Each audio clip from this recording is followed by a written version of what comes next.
Hello! Welcome back to the Tech Ambrosia live stream. Welcome to Saturday. I hope everybody had a good week. It was pretty stressful here. Work has been kinda yikes. However, it's the weekend. It's time to relax.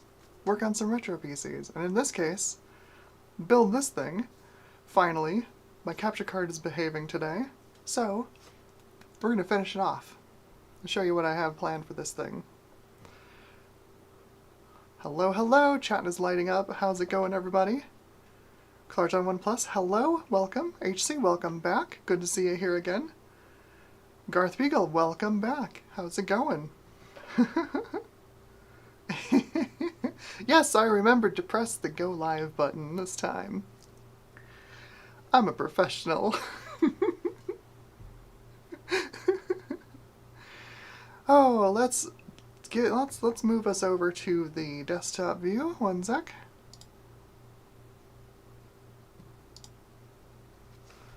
There we go. This is our miscreant in action here. Just to recap. Yep, there goes that. Just to recap, we've got a GeForce GT 420 as our graphics card. This is for the Cheap PC Challenge 2023. Motherboard, CPU, RAM, and graphics card under $100 total. Everything else doesn't matter. So I've got a GT 420. I have under this gigantic heatsink that's really overkill for the CPU is an AMD Athlon X3, Athlon 2 X3 420E. And we are rocking a Gigabyte, I believe it's an 870 motherboard, AMD 870 chipset, which I think I found on eBay for $20. I've got it loaded up with 16 gigs of RAM, DDR3 super cheap. Mostly I have 16 gigs in here for one very important reason, because this USB drive right here has Windows 11 on it. And through the wonderful registry hacks that are out there to get it to ignore your processor and ignore the TPM setting, I'm going to put Windows 11 on this thing. It's probably going to be painful, but there's a reason. There's a very good reason, and I'll show you, hopefully, in this stream, what that reason is. I haven't tested this stuff yet. I mean, you saw in a previous stream I got this thing to boot on Windows 7 and run some of the tests for the Cheap PC Challenge. The hardware does work. I haven't tested using Windows 11 on this yet. Something just fell over down there. It's okay.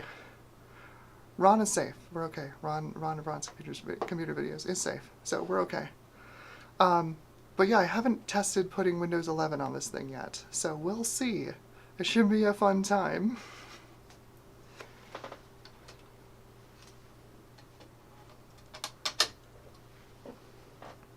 So yeah, that's our beastie. Oh yeah, I forgot about the best part. Best part.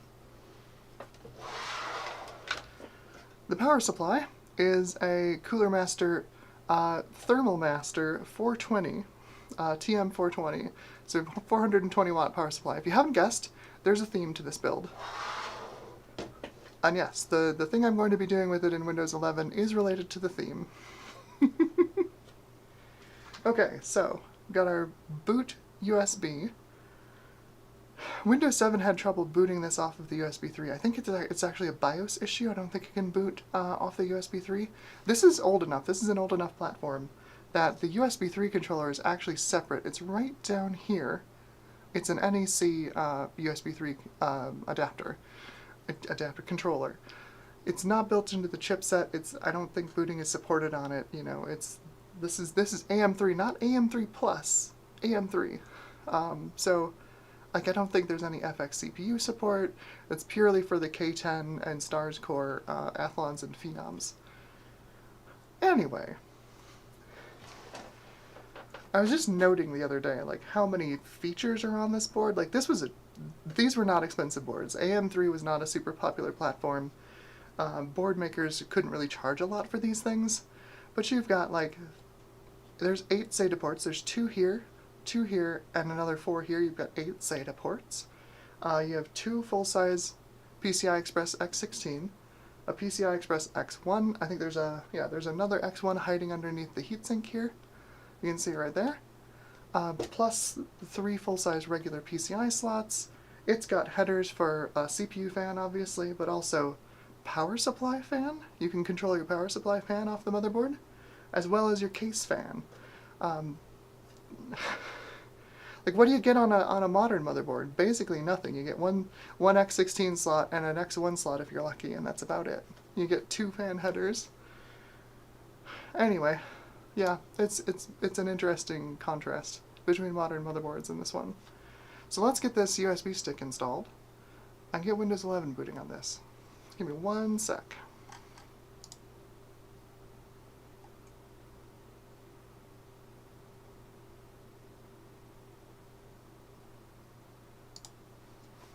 There we go. Got everything up. See? Capture card works today. Yay! So annoying. Alright. That's a USB 2 port there. I need a keyboard and mouse.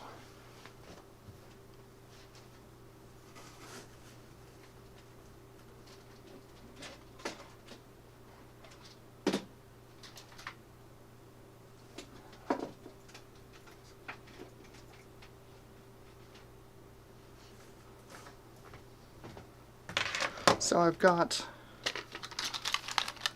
my beloved Cherry G84, because this does still have a PS2 port on it.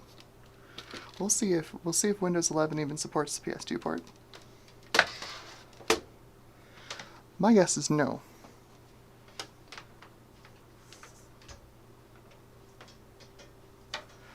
Barring that, I've got about 1,000 USB keyboards.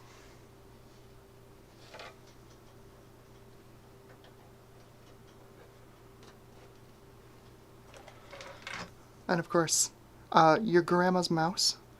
One of these old Logitech, what is this even?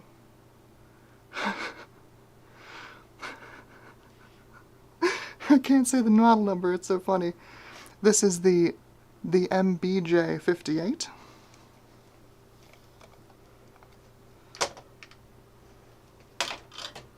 That was the optical mouse everybody had.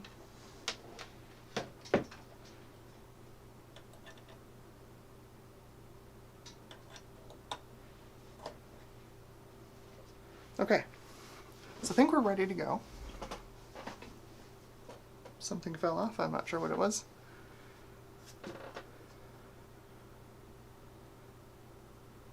Ron is still safe, we're good. Alright, let me see if I can... Oh, that's right, it's because I'm cropped in. See if I can crop myself here a little bit so we can see Ron. It's important.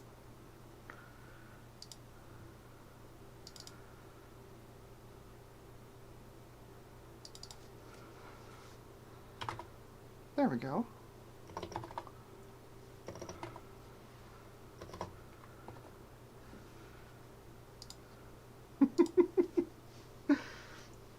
Just a little Easter egg right there. I don't know if anybody can even see that on this stream, but hopefully. I have switched the stream over to H.265, so hopefully the stream quality is generally better than previous streams. Fingers crossed. Alright, so I've got a 240 gig SSD for installing Windows 11, USB's in, that's what fell off, is the power cord. Just need power. This is the other thing about this build. This power supply is so terrible and so old, it just makes the worst noises.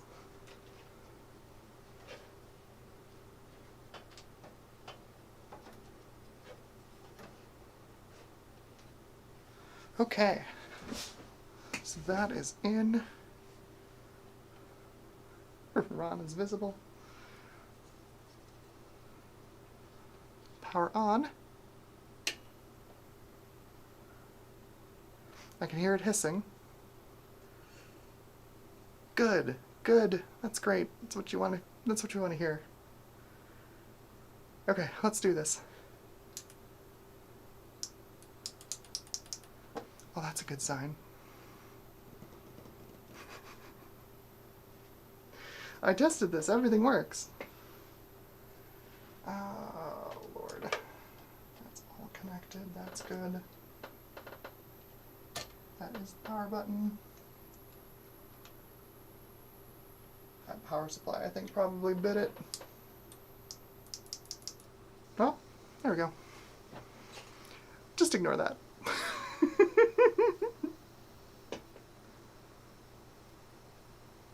It's fine.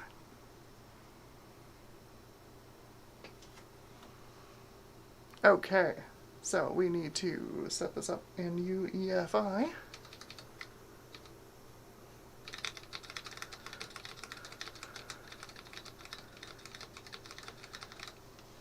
Prepare to enter setup. Okay, prepared. Let's see. How do I turn on UEFI? I wonder if that's in... There's no boot options. Let's see.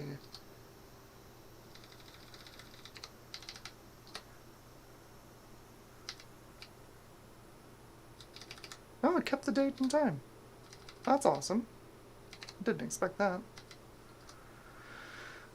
Intelligent Tweaker, can I turn on UEFI with that?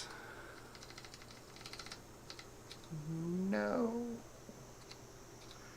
I'm pretty sure there's a UEFI boot on this.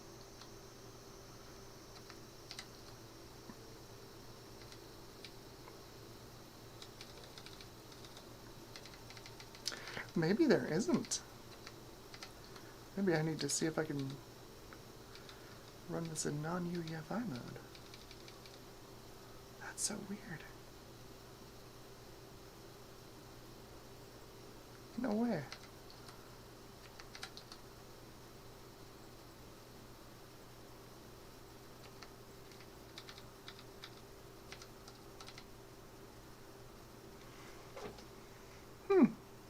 Could have swore.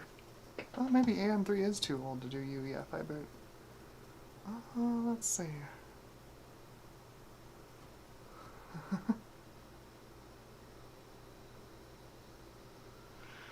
Clint Thompson says, hello, hope you're doing well. I'm doing alright. I'm surviving. Have not been to the channel for a while. I will say I love your content. Thank you very much. And I'm going to be building a NatSemi 300 megahertz geode system, which is awesome. And yes, that is based on the old Cyrix Media GX CPU. I love those things, honestly. They're one of my favorite processors, especially for doing DOS stuff, because they're about the speed of like mid-range Pentium. Like, they work really great for DOS. Plus, you've got Sound Blaster support built in. Like, the OPL emulation isn't the best in the world, but it's there. You don't even need to buy a sound card. It's pretty great. I like them a lot. Garth Beagle says Win 11 will fly on that. Well, let's see. We'll see if we can get this thing to go.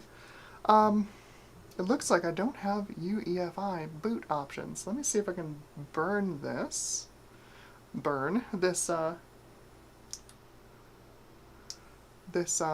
USB stick with a CSM or non-UEFI boot. I don't know if I can. There's gotta be a way. There's gotta be a way.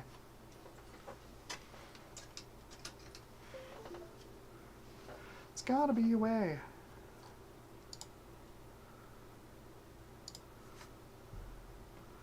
Alright, I made that bigger. We're gonna move over here. There we go. That's fine. Totally fine. There's gotta be a way to boot this with non-UEFI. Let's see.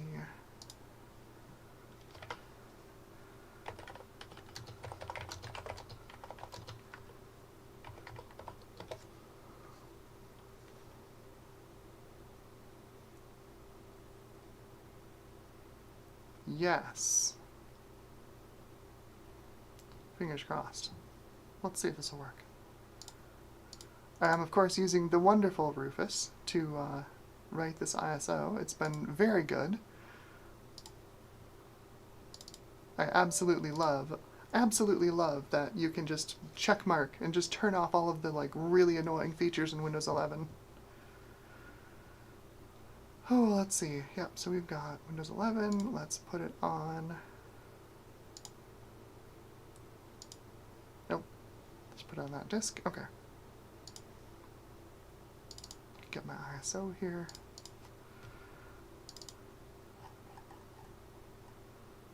Win 11.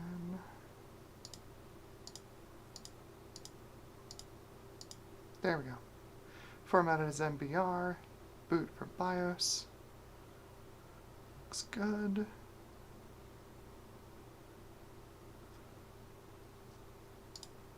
Yes, standard Windows install.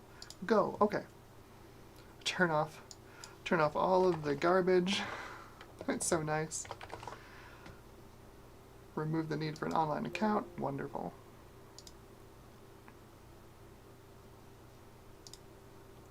Okay, Rufus is writing the new image. I should have figured that this didn't have UEFI support. I don't know why I thought it did, but oh well. It's not a huge deal. No, see, that's the thing, NVIDIA. I wrote it with the UEFI option, I think. Probably not thinking about it when I made the USB stick. I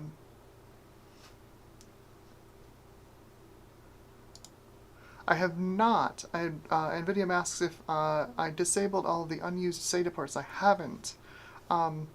We'll see. We'll see. It worked okay in Windows 7. If it gives me trouble in Windows 11, I'll turn them off. But like, it's been 10 years since this platform debuted. I would think that there's maybe workarounds present in the software to work around the buggy SATA ports. I would hope. Maybe I'm hoping too much. Windows, after all, is not Linux. It doesn't roll in fixes for old hardware.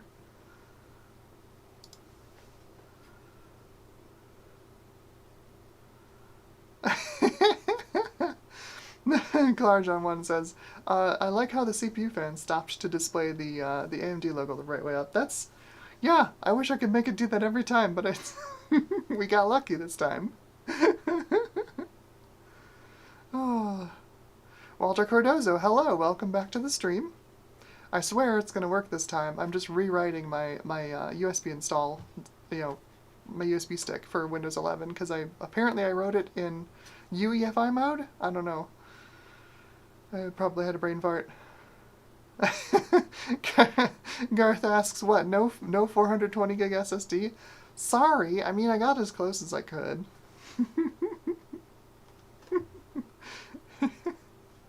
It's a 480 gigabyte SSD. I don't think they make 420 gigabyte SSDs. Or no, this one's a 240. Well, it's almost. It's a 240 gig SSD, so it's almost. It's just backwards. You just got to flip two of the numbers. It's fine.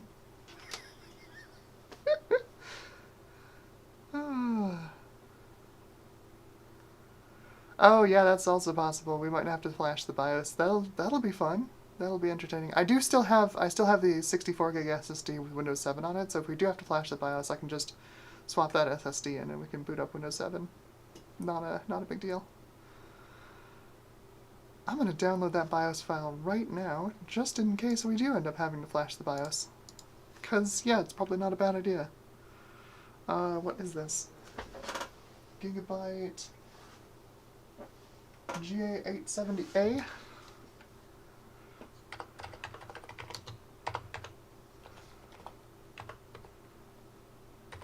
Is it UD3? Yeah, it's a UD3. UD3.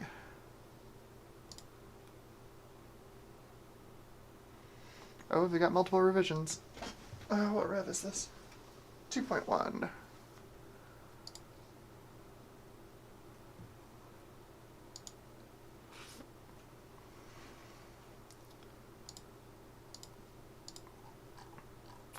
Give me the... Yeah, downloads. I don't want drivers. Give me the BIOS. There we go. Oh yeah, no, F2 is the launch BIOS. 2010, sorry, this is 13 years old. 2010. Yeah, we'll grab BIOS version F5. Slightly newer. Slightly newer. Oh, there you go. BIOS version F3 fixes the SATA ports. Nice. Yeah, I probably should update this BIOS. That's probably a good idea. In fact, thank you NVIDIA for noting that. I am gonna go grab that Windows 7 SSD, and we are gonna update this BIOS right now.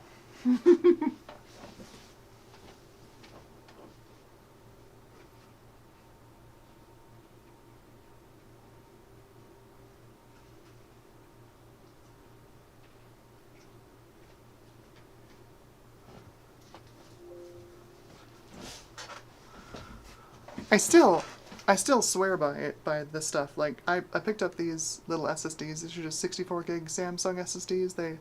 They shipped in some, like, I think Lenovo laptops.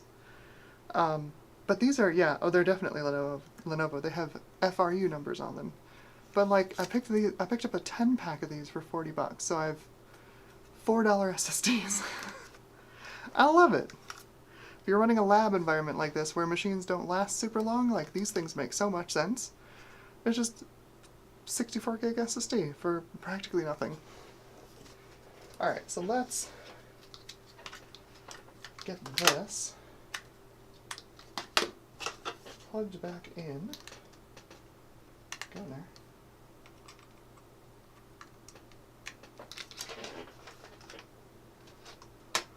Okay, so roof is also finished, so let me open that disk up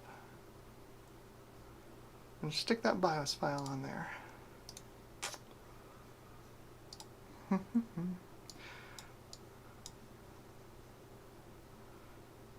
I have too many disks on my system.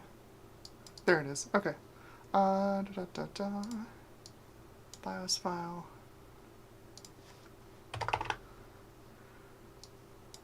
Objective for later. Okay. I'll eject that. Cool. Switch y'all over to the desktop so you can see that.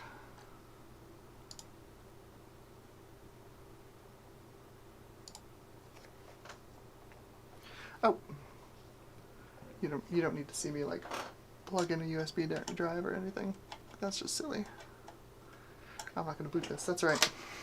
Let's get you the capture card. One sec.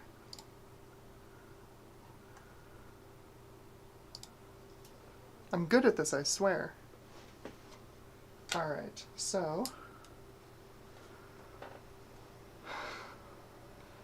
I'm guessing there's an inrush capacitor that's going bad in this power supply, and that's why it takes a little bit for it to, like, figure out that it needs to do things. It was like a solid 30 seconds from switching it on to where it would actually power the system on. Yikes.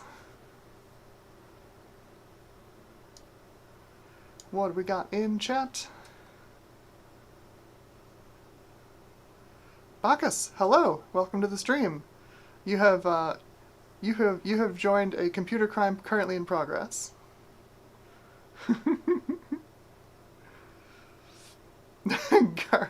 Gareth Beagle, if it has a BIOS, we will flash it. Interesting. NVIDIA says Gigabyte BIOSes from that era, especially AMD-based systems, were known to have bugs and trouble with the SATA ports. Oof! Had these kinds of problems with all of my GA 770, 870, and 890 boards. That sucks. I'm so sorry. Well, thank you for the warning, and yeah, we'll definitely we'll get this sorted out. Oh, I'm using a different color mouse this time, so it needs to install a new driver for the mouse, of course. That makes complete sense. I have a collection of like a half a dozen of these in various colors. I went a little crazy on eBay one night. I'm like, I'm going to talk about this mouse and the history of it, and like, who wants to know about the history of this stupid mouse? Like, this was a popular mouse because it was cheap, This is like the first inexpensive optical mouse. This basically killed the ball mouse, right? Like this was the cheap Logitech mouse that everybody had back in like 2001 or whatever. What is that? What's the build date on this thing? Date? Give me a date. There's no dates on it. What the heck? How are there no dates on this thing? I don't know. Anyway, these things are super old. I've got a bunch of them in different colors, and I just like, pulling a random one out for an old PC. It helps with the vintage aesthetic. I have a bunch of Microsoft mice too. Like I have a serial port mouse. I found in a box, I found my original Microsoft serial mouse that I used on my 486 back in the day. My first PC. I had a Microsoft serial mouse. It was awesome. I found it. I still have it. The ball was a bunch of goo because the rubber all turned into goo. So I had to throw the ball away, but I can probably find another ball for it. It needs retrobrighting really badly. It's not even like a little beige. Like it's supposed to be white, right? Like it's supposed to be slightly off-white, like an eggshell. It's yellow. It's yellow. It's so gross. Alright, anyway. Why is this at a weird resolution? 1360 by 768. Why?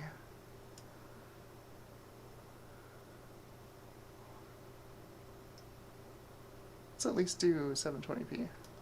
And y'all can probably see what's on the screen.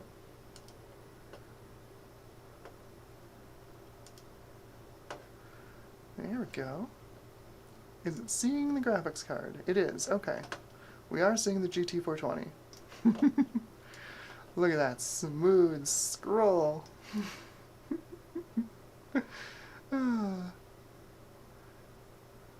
2 gigs. It's got 2 gigs of VRAM on it. I mean, that's more VRAM than my my GTX 580, which is sad. It can definitely make use of all that VRAM, definitely. Okay, let's plug this thing in. I bet.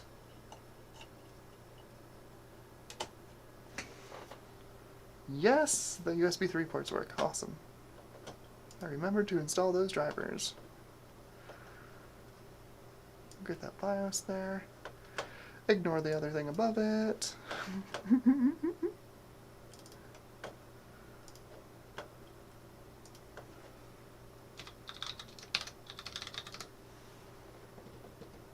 we go. It's actually, once it's booted, it's not bad. It's pretty snappy. I'm surprised at how snappy it is with its 3 CPU cores.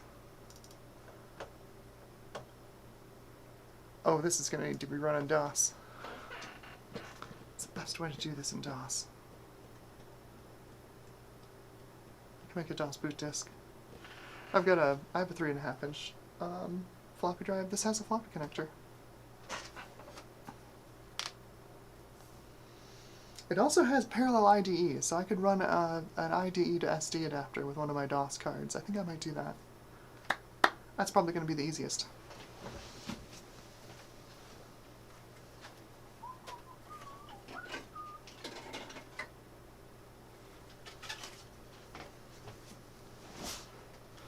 These are the best thing in the world.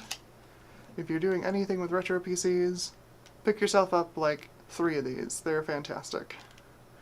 There are some unprotected pins on the bottom. I usually put gaff tape on the bottom of these things if they're going to be close to anything in a case. But yeah, these are fantastic.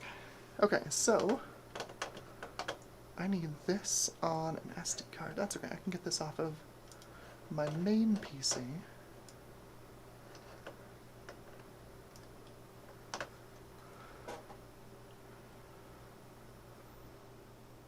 Boop. Okay. Where is... There we go. This'll work great. This is my SD card for my slot 1 system. So this will This has Windows 98 installed on it. I've got a boot menu in DOS, so I can get to straight DOS. So, I gotta get this installer on here first. Stick this in here.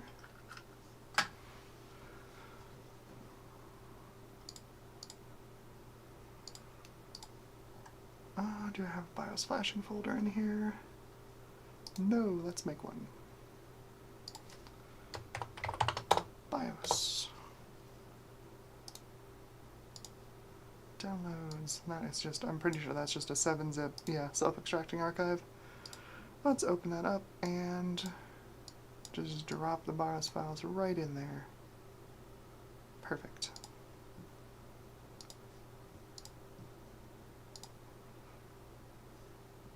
What is in their auto-exec?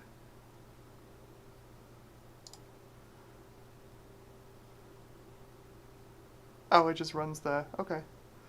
It just runs the BIOS flasher. Straight after it boots into DOS. Okay, I'm gonna leave that out. I don't need that. Okay, eject the SD card. Pop that in here.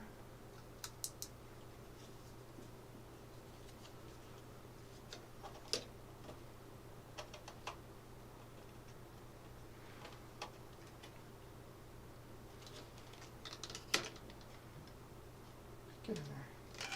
That has definitely not seen a disc in like 20 years. Not 20 years, but like within the last decade. I don't think that thing has seen a disc. Not surprised. Okay, I need a Molex connector. Gimme. Gimme, gimme, gimme. Gimme. There we go. Okay. So I think we are ready to go. Exciting.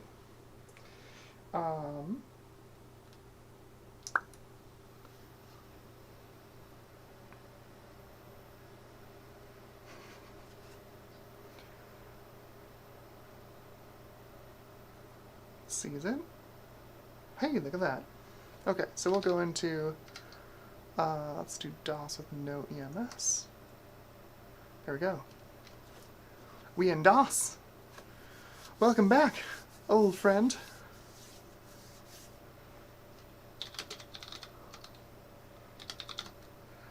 Yeah, so we've got Flash SPI and then the BIOS file, and I am cropping this screen too much to read it. Hang on. Go me. Crop left 0. There we go. That works. Cool. Okay, so we just need to do Flash SPI. SPI. And then it's 870 odd 3.f5. Odd 3.f5. Alright, before I hit enter, what is chat saying? Am I doing anything wrong?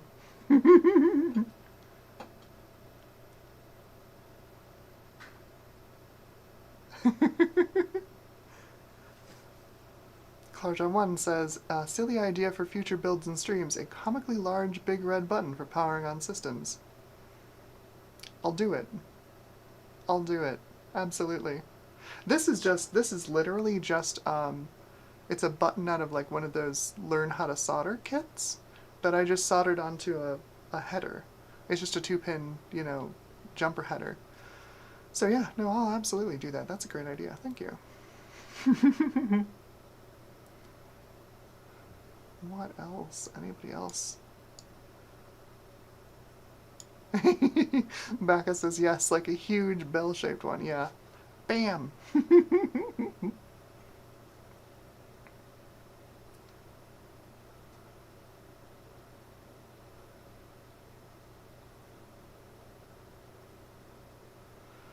Okay. Here we go. We are flashing.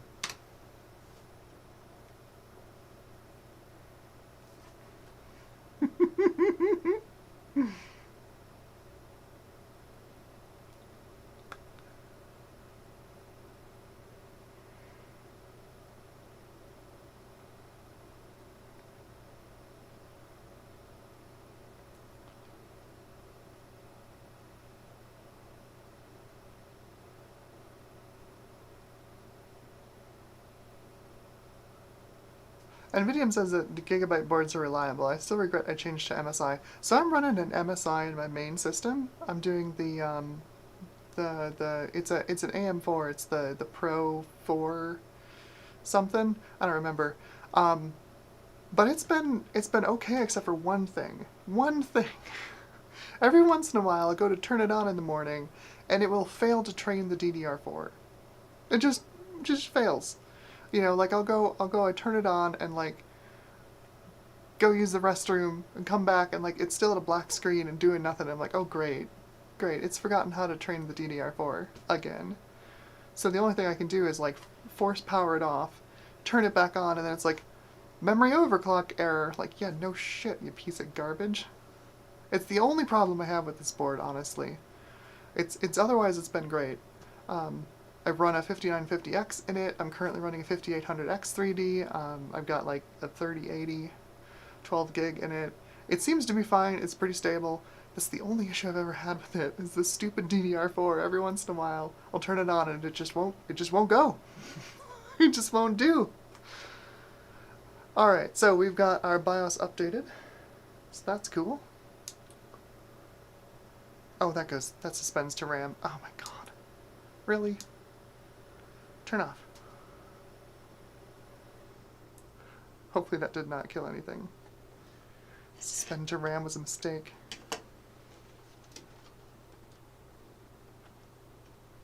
Come on, get out of there. Get out of there. Oh, that really does not like having anything plugged into it.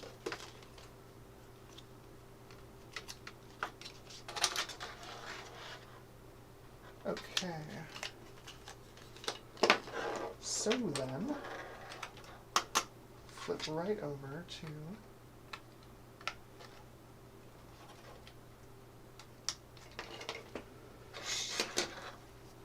to Windows 11. Okay.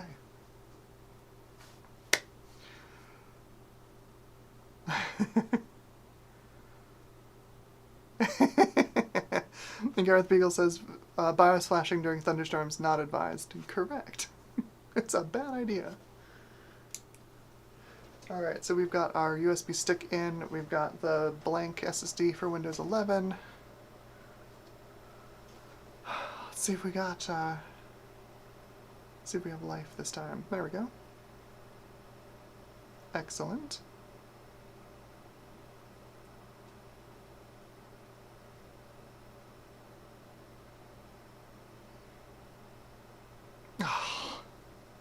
Oh, I have it plugged in the USB 3, of course. That's why. My bad.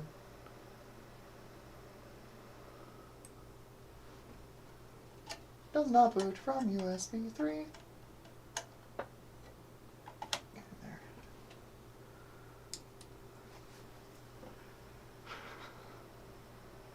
I swear I'm good with computers. I swear.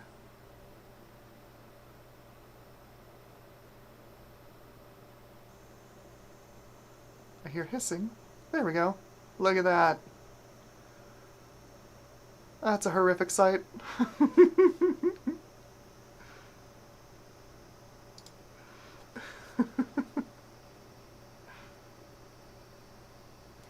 Oh, that power supply sounds so bad. I need to put a... I think I said this on my last stream, but I need to put a quick disconnect on my microphone so I can, like, grab it and let you listen to it. It's so bad. Oh. I could hear it fill the RAM with the initial boot, whatever. It was so bad. Just gross.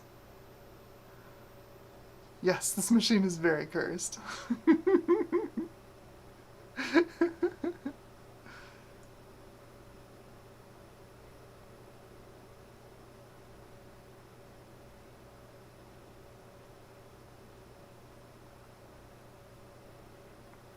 We moved on from the Windows 8 installer for Windows 11. Background color is suggesting to me that we have not. I've only installed this one other time that was on a virtual machine for work, just so that I could test some of the software that we support on Windows 11. But that was one work laptop ago. That's my work laptop back in the background there. I designed and 3D printed a stand for it so it would stand like that. It's nice. It's my third monitor. Keep my calendar on it. It's very convenient.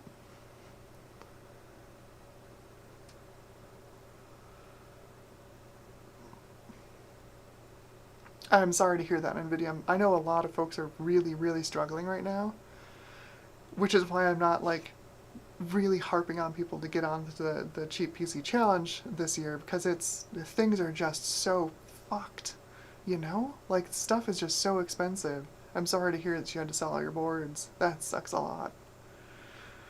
Okay. My guess is this will not work by default. However, there are registry edits I think we can make to make this work. I'm going to just try a default install with the Rufus tweaks. See what happens.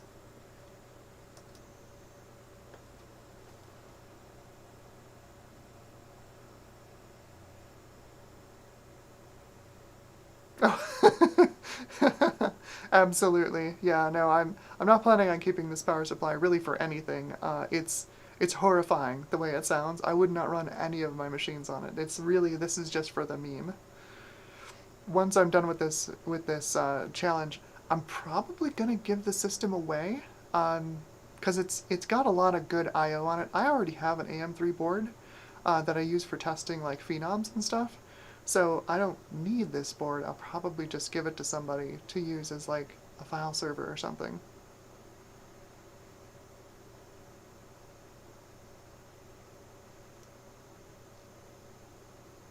I'm actually currently in the process of assigning a whole bunch of my hardware to a bunch of friends to get it out of my hair for the move.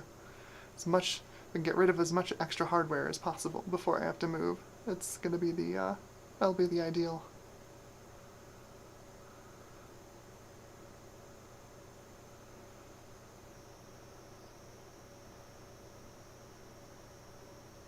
And Vidium says I constantly have to deal with a USB overcurrent message and auto shutdown on an X370. I think that honestly might be X370 related. Like, I've heard there's a lot of USB issues with the 300 series boards. I am running a 550, I'm running a B550 motherboard, and they fixed a lot of the USB issues with the later revision AM4 boards, and I wonder if that's what's going on with it. I have heard that there's USB issues with the early AM4 boards.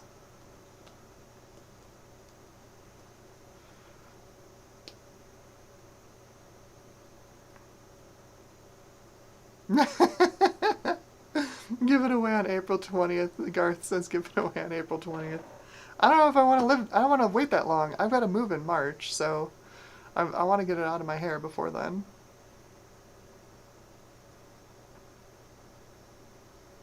There's another small creator that I follow who is currently using a Core 2 Quad for a capture PC, and I think if I throw my Phenom 2X6 in this, this might make a better capture platform for them than the one that they're using. We'll see. This is taking a while to start. Although we saw this with Windows 7 too, like the initial boot of setup is very slow. Very, very slow. Okay, chat. I have a question for you. What's your favorite Windows? Can be any version, from 1 to 11. Any version of Windows. 9X, NT, anything. What's your favorite version of Windows? And yes, I'll let you include DOS shell. It's not technically Windows, but you can include DOS shell too. What's your favorite version of Windows?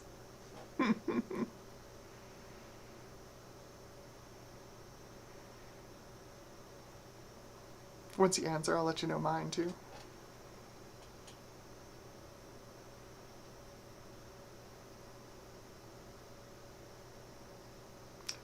McBean, welcome to the chat. McBean says Windows 2000. Garth says Windows 8.0. Garth, you are spitting bullets with that one. Ian Scott, hello, welcome to the stream. Pickle, hello, Pickle. Windows XP with Win98 is a close second. Solid, solid. Those are well-loved Windows versions. NVIDIA says Windows 7, also a well-loved Windows version. Awesome.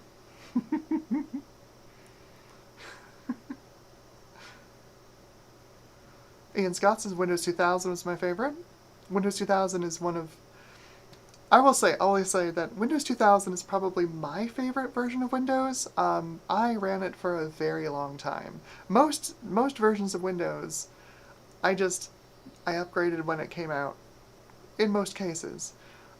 Windows 2000 was an exception. When Windows XP came out, I ran 2000 for as long as I seriously could, and I forget what game it was I was trying to play that just wouldn't run. It refused to run. It needed something in Windows XP Service Pack 2, and it would not run on Windows 2000, and that was when I finally switched.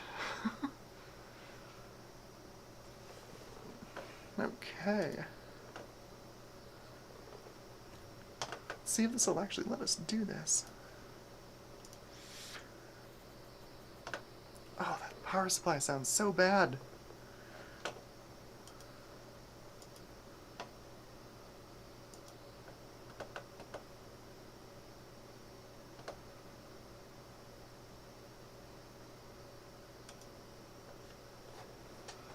It sounds so bad.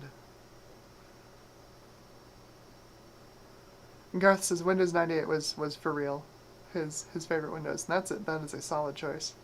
I'm assuming everybody who says 98 means 98 SE, the version of Windows 98 that didn't suck. Because the early version of 98 was real bad.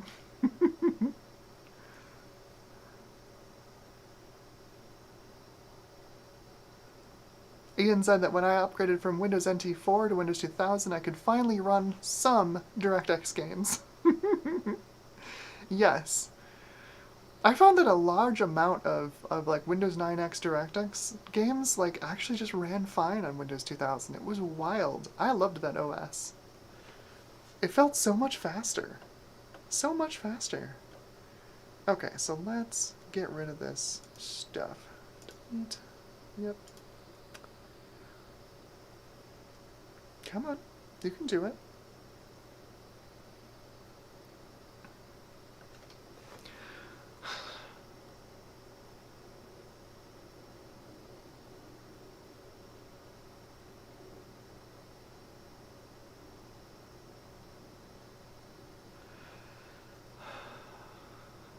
That's not encouraging how slow this is, but we'll see.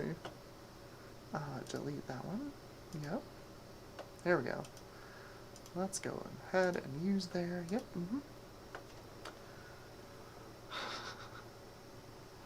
Unbelievable. If this works, I'm gonna be so excited. This is so dumb.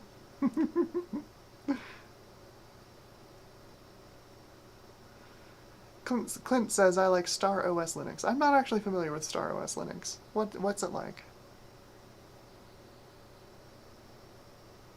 Oh yeah, of course. McBean asks, since I came in late, can you share the specs? So, this is my my Cheap PC Challenge 2023 entry PC.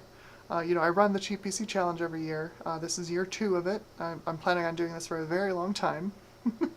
As long as my heart's beating. This machine is not intended to win the challenge. I'm just making it as basically a meme PC, because why not?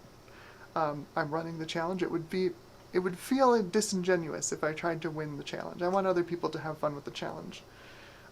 We've got a Gigabyte GA870 UD3 motherboard. This is an AM3, not AM3 Plus, but AM3 motherboard. I think I picked it up for 20 bucks. I'll total the parts prices together. I think they all said it was about 75 bucks. CPU is for the Cheap PC Challenge 2023, only 4 things count towards your budget. CPU, GPU, RAM, and motherboard. That's it. Everything else, not inside the budget. Do whatever you want. Heatsinks doesn't matter, power supply doesn't matter, case doesn't matter. In this case, I'm using a 3D printed case that I designed. So, motherboard, GPU here is the barnstorming NVIDIA GT420. CPU underneath this cooler is, this cooler is way overkill for this machine, but CPU under here is the Athlon 2 X3 420E. So this is the 4.6 gigahertz version. No, sorry, 2.6 gigahertz version. We're not that fast. This is not a Ryzen chip. And we've got, let's see, we've got 16 gigs of RAM in it because I'm running Windows 11 on it, and there's something I'm planning on doing that suggests you should use 16 gigs of RAM for it, and then I suppose I can turn this over while it's on. Hopefully I won't destroy anything. But, power supply on the back side here is a Cooler Master Thermal Master. Thermal Master is apparently their super low-end ultra budget line of horrible OEM power supplies. It is a Thermal Master TM420 power supplies, 420 watts. If you can't tell, there's a theme. Also, I also 3D printed the case in Rainbow Silk PLA. There's a theme to this machine. Alright, so we are done partitioning and formatting the disks, so let's go ahead and install it. It looks like it's doing it! I don't have to do any registry edits, which is nice. So here we go. Windows 11 on the triple-core Athlon 2 X3 420E.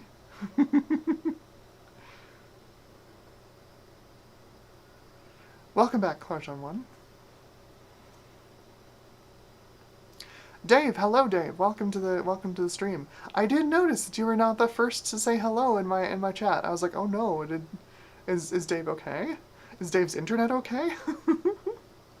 I know your internet has been quite a sore spot lately.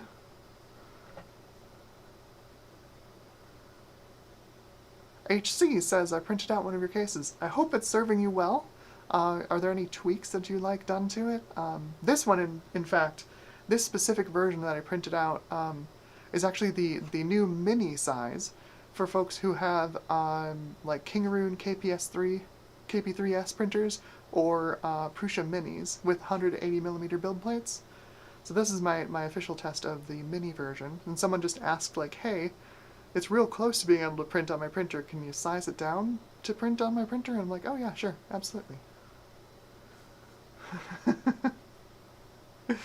Ian Scott says, I have some Rainbow Silk filament. I should print a test bench with it. Yeah, you can see like it comes out really nicely. Like it's an even enough filament distribution through the whole print that it comes out to be a really nice rainbow gradient. It's really pretty. I like it.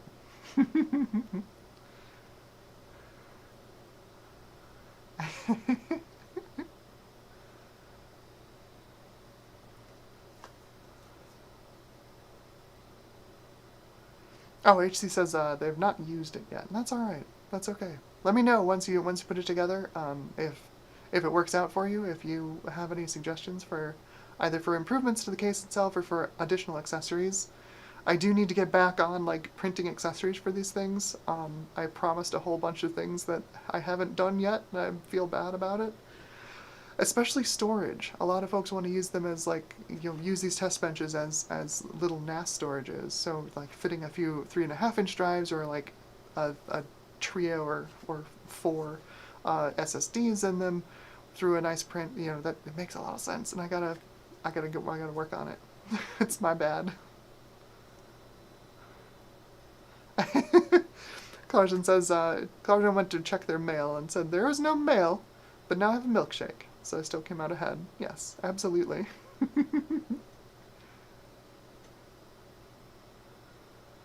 HC says having a card holder attachment would be nice to help support the cards. Not sure how well that would work. I could probably put something onto the French cleats on the back that runs along the top if you want like a traditional card support rail. I do have... Oh, it fell off. That's what. I do have these little like friction fit supports that are designed for plugging into the board right there. So they go into the board like, it's really hard to do, like that, and support the cards when the test bench is in vertical orientation. But yeah, I don't have anything to hold the cards in place when it's in horizontal orientation. That's definitely something I could look at. I don't think it would even need to be that big. Like I could probably anchor it on the first French cleat there, and it wouldn't have to be that tall of a print that way. Because that's the issue with making a support bracket for the cards, is that it ends up being a really large print. And it's the reason the test bench is the size that it is. Not everybody's printer can print that tall. It's a thing I'll think about. I will put it on the list. I've got a bunch of storage stuff I want to do. I did notice several times when using these in horizontal orientation that there's like the perfect amount of space underneath the power supply part here. You know, like the power supply is right here. And then there's this open air area right here. There's just enough space to stack two 5 1/4 inch drives on top of each other. And I'm thinking, that might make a good place to put some drives. And I have noticed a lot of people like to use these, like I designed these to be used this way so that, you know, your cables go out to the back. But I have noticed a lot of people print these out and then flip them around so all the cables come out the front, so they're easier to plug in and unplug. So when I make the storage options, I'm thinking about, like, if you're going to use the 5 1/4 bays, like, they're probably going to be floppy drives or optical drives. So, like, I want to make sure that I make it reversible, so you can put the 5 1/4 inch drive in either direction. So I have seen people who use the test benches backwards, you know, just to the reverse orientation that I've been used to using them. It's been really fun, honestly, like seeing how people use the test benches. And they do unexpected things with them, and I like it. Lots of stuff I did not think of. And then, of course, when I see them do it, it's like, oh yeah, that makes sense. It's a different perspective, right? Because, like, if I need to change something on this, like if I need this board, if I need this this case to do something that it doesn't currently do, I just whip it up in Tinkercad and print it out, and it's done. And, like, if someone, you know, doesn't have that mentality of, like, I'll just whip it out, you know, just whip it up in Tinkercad, please don't whip it out. You know, they end up doing interesting things, like zip tying things to different places, or like melting in heat set inserts, or even melting in screws in places, just to like mount things on like the sides, like this side of the case, stuff like that. That's really interesting. What people have done with this thing.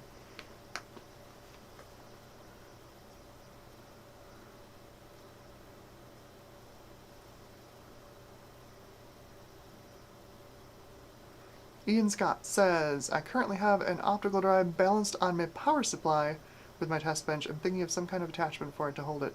Yeah, so the tops of these, I'll flip this up again.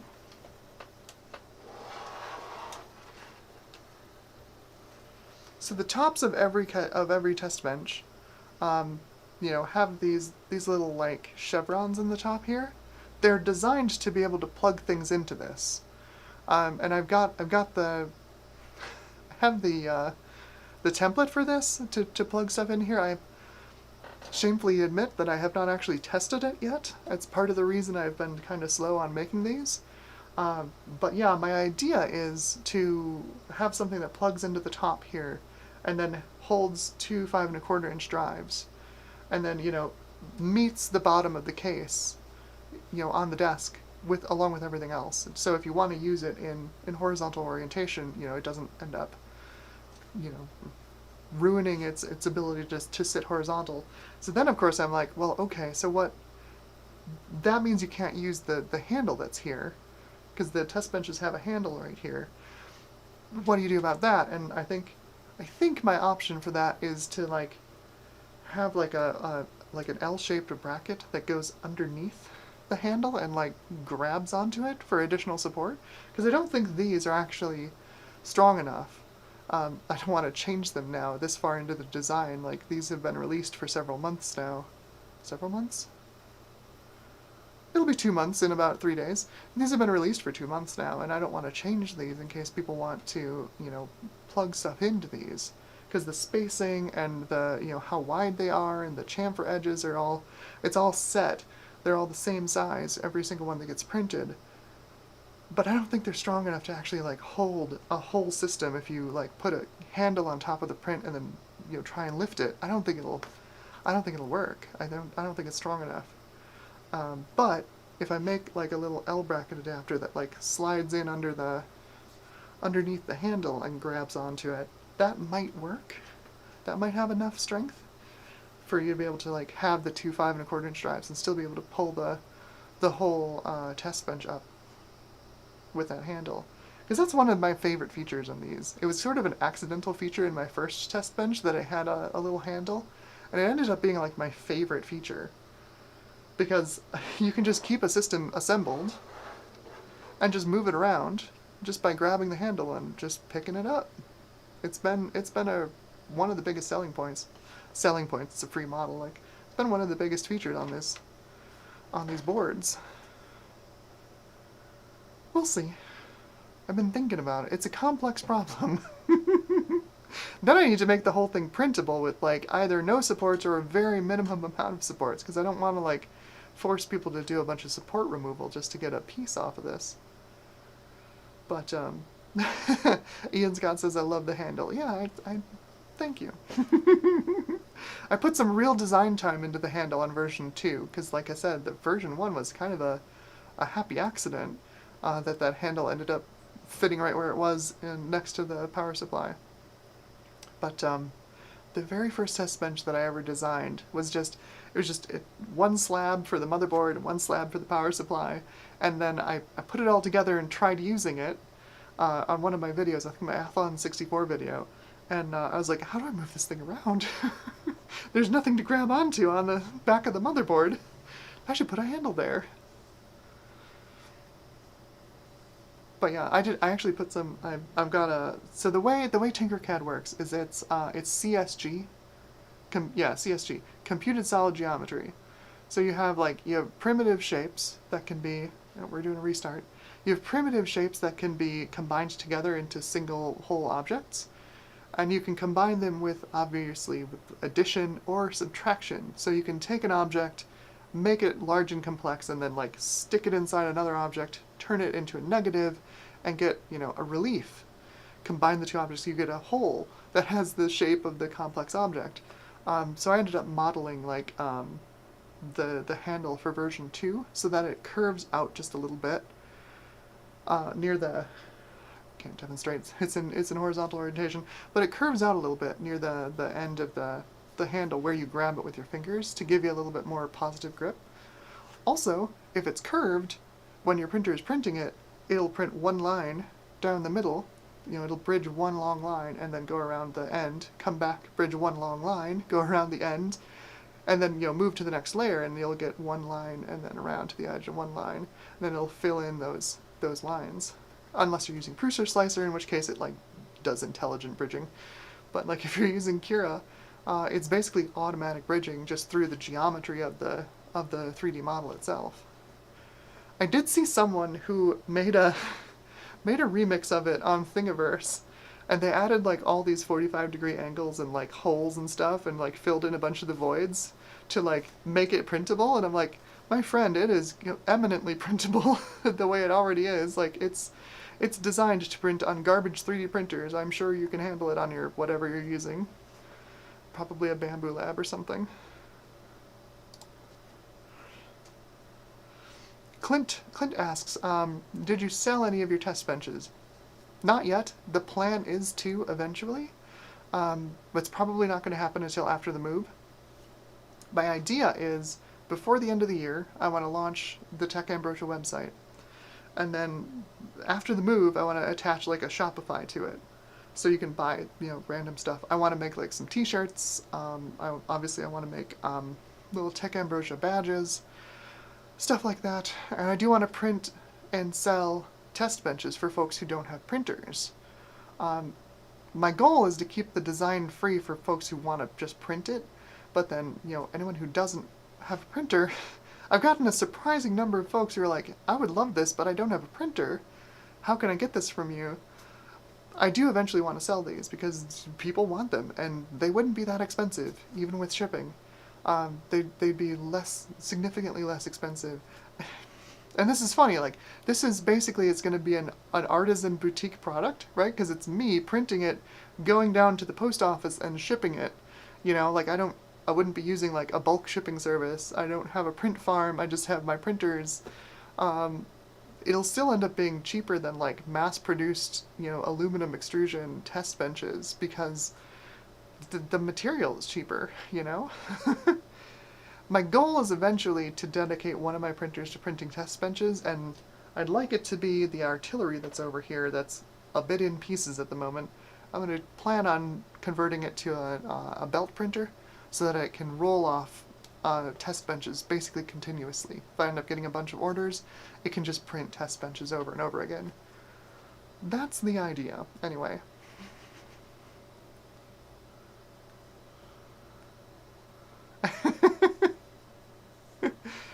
Garth says, I want a test bench. I don't have any way to print, so take my money. Garth, if you actually want a test bench, just let me know. I'll send one to you. I have some extras. Yes! Windows 11 is booting on the Athlon 2 X3 420.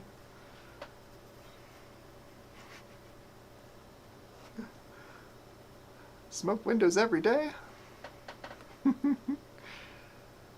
Oh yeah, back to your favorite version of Windows question. Clint says been a fan of using FreeBSD as well. I've tried to get into the BSDs. Admittedly, it was a while ago, like a long while ago. But I just bounced off BSD. I don't know why. Like I've used Linux for a long time, but I just really bounced off the BSDs. I tried FreeBSD. I tried NetBSD. I just bounced off both of them. It's not. I think it's just my brain and BSD Unix, or maybe Unix in general, because like I bounced off Open Solaris as well, like pretty hard. It's a lot of new stuff to learn just to make a Unix OS work.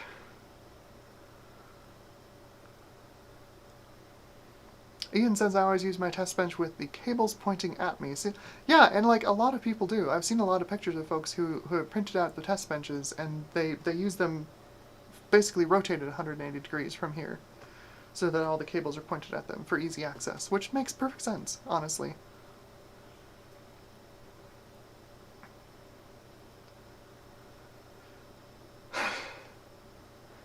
CRTified, hello, welcome to the stream. I don't think I've seen you on here before.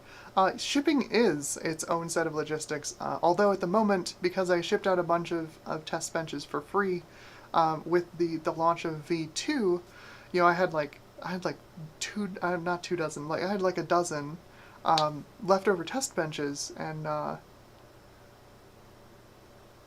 brain just went nope. I had like a dozen leftover test benches. I shipped out like 10 of them for free to folks who entered a contest to win them. So I figured out, like the point of doing that was to figure out the logistics of shipping a test bench. Like how bad is it? And it's not great because they're a little bulky. Thankfully they're not heavy, but they are bulky, and yes, they do need to be packed well so that they don't break in shipping, because, you know, it's PLA. It's strong, but it's brittle. So yeah, but I have figured out the logistics. The shipping is the worst part. It's like between USPS is the cheapest, and it's still between like $12 and $20 to ship it to somebody in the lower 48. And it's just like, oh my god, everything is so expensive.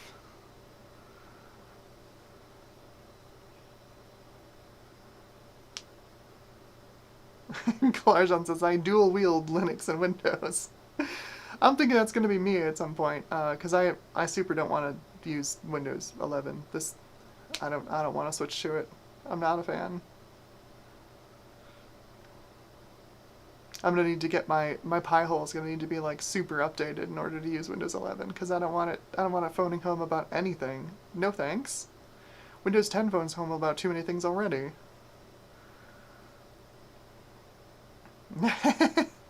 Dave says I need to put Windows 10 on my Trash Find PC Challenge HP Trash Find. Sounds like fun. I forget, is that like that's like an Ivy Bridge, isn't it? I think you found like an Ivy Bridge i5 in the garbage.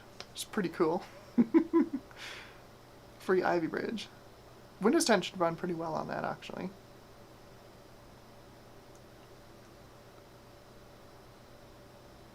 Ah. Hello, CRTified says, I've been here a couple times before under a different name. I've talked to some of you before on Vogons as Shreddock. Hello. Welcome. I think I've posted once on Vogons to like, hey, does anybody want this copy of the a driver CD, end of driver CD for one of my old workstation cards. I'll go get it. Since we're waiting for Windows 11 to boot, it'll be show and tell time.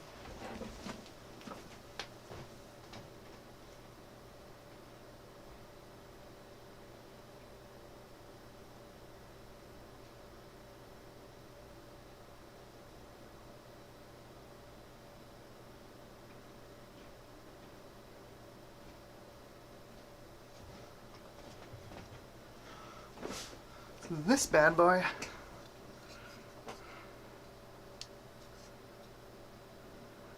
Looking at the cooler like, oh, that looks like a GeForce 4 Ti cooler. It's not. It looks like one, yeah, but it's not.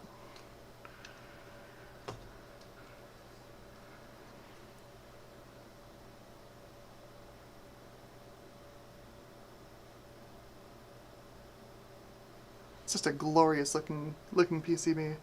3D Labs Wildcat. This is a VP. What are you? You're 460? I don't remember. I still need to test this to make sure it actually works.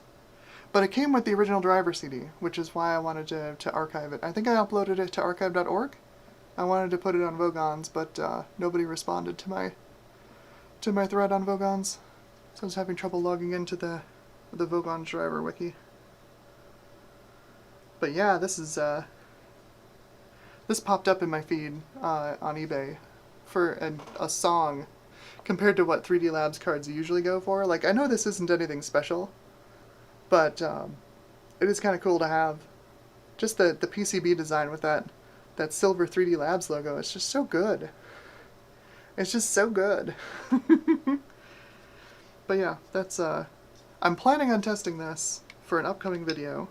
I think I say that every time I have a stream. I have an upcoming video.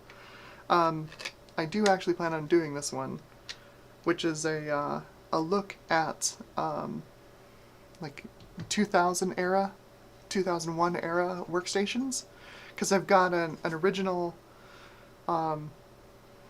Willamette Pentium 4 board and a couple of Pentium 4s for it, thanks to a generous donation from an anonymous donor.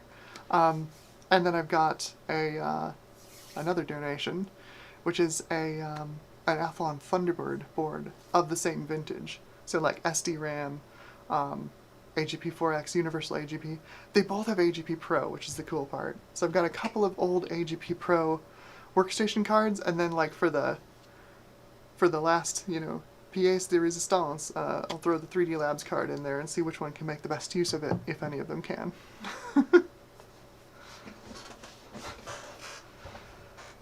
Yes, NVIDIA, it is a Wildcat. It is a Wildcat VP, and I forget what the model number is. I think maybe a VP460? But yes, this is it's a 3D Labs Wildcat VP.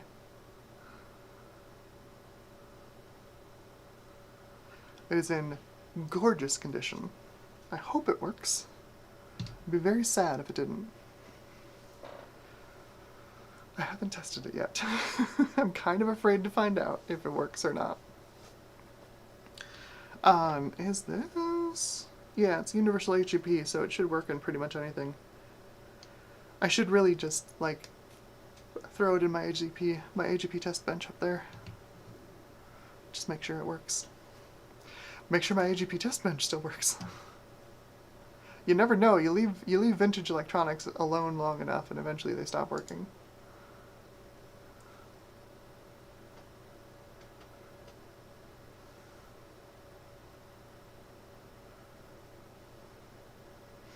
Clarjean1 says, for Pi-hole solution, they've been using AdGuard Home on their Pi, and I will admit I have also been using AdGuard Home, and I am not running Home Assistant on a Pi. I'm running Home Assistant on a virtual machine on my home lab, which I've been meaning to do a video on, and I also haven't done. Originally, I was running Home Assistant on a thin client, which worked out pretty well, except that there just wasn't a lot of space on the SSD for it. So after a couple of updates, it ran out of space, and I just had to move it to a dedicated virtual machine. But I am actually planning on, this is going to be later in the year, probably in the fall, maybe early winter. I am planning on doing a video on setting up OctoFarm. I think that's what it's called, OctoFarm. It's a multi-instance version of Octoprint that lets you control multiple printers from one machine. Because of the Raspberry Pi shortage, it used to be, just buy a $25 Pi and put Octoprint on it, and you just have one Pi per printer, and it's fine, right? And then, like, maybe you manage them through some other management software that just talks to each Pi. But since Raspberry Pis have gotten so expensive, the whole, like, use a Raspberry Pi for one single thing, like, doesn't make a lot of sense anymore. They have a lot more performance, modern, like the Pi 4, Pi 3B are quad-core processors. They're pretty performant. You can run more than one task on them. So, like, projects like OctoFarm have popped up where you can run multiple printers off of one Raspberry Pi, which makes a lot more sense. And I want to take it and put it onto a thin client, because thin clients are like 10 or 15 bucks. Like thin clients that run old AMD APUs are like 10 or 15 bucks these days, and they come with storage and some RAM. They're roughly the same, performance class as a Raspberry Pi. You run Linux just fine. Like, yeah, just use a thin client. You end up using a little more power, obviously, because Raspberry Pi uses almost no power, but it's not like it's a ton of power. A couple of LED lights worth of power. It's not that bad. Hey, Windows is booting. We are loading. Something, maybe. Slowly.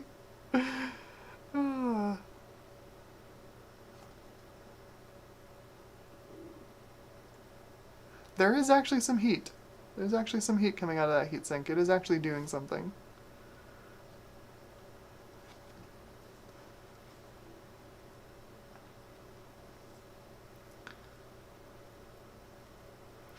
Oh, HC says it's almost time for me to water my garden. It's still so hot. It is. The heat broke here yesterday. We had a storm roll through. It's really nice.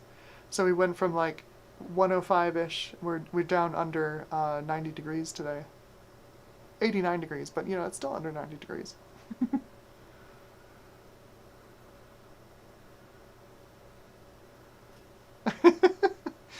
NVidium says, I've never seen a wildcat in the wild. Well, now you have, and it's honestly it's kind of a glorious design. It's got this like goldish colored heatsink metal, and that silver 3D Labs logo on there. It's just a really, really good looking card.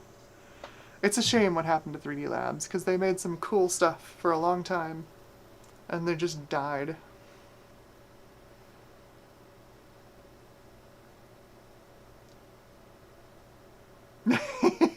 Ian Scott says, this is the slowest Windows boot I've ever seen.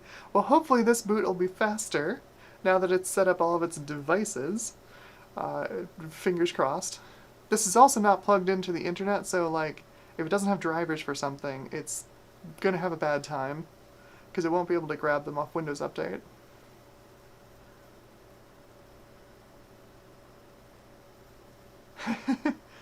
CRTified says, I've dual booted Windows and Linux for many years, but the occasions I see fit to boot Windows has diminished to virtually zero over the years. I am seriously considering, like, moving all of my creative processes to, like, a retro PC, so I can just, like... I feel like classic Mac OS is just so good at, like, getting distraction out of your way. Like, it can't really multitask. There's no background apps, there's no notifications, there's nothing like that. And, I don't know, it's also really super snappy. Like, if you use it on anything that's faster than, like, I don't know, 100 megahertz 601, it's pretty quick. And, like, using that for my creative stuff, like, writing and, script writing, creative writing. Probably not game dev, because I don't think I can get game dev to work on there. I'm thinking about it seriously. Like, the only thing I really need Windows for is VR. I live a second life in VR, honestly, and I use SteamVR pretty much exclusively, and there's been progress. There's been progress getting SteamVR to work well in Linux, but it's just not there yet. And for now, I think I'd probably just run a separate machine that just does my VR stuff with like high-powered CPU and GPU over there somewhere that just doesn't get turned on until I want to actually use VR. That's what I'm thinking, and then I'll just do my other stuff on some other PC. Maybe a vintage PC, maybe a vintage Mac. Thinking about it. I am thinking about it. Let's connect you to a network. I don't have internet. Screw off. Limited setup. There we go. Perfect. Yeah, Rufus auto set up a local account, so we are good. We are in like Flynn.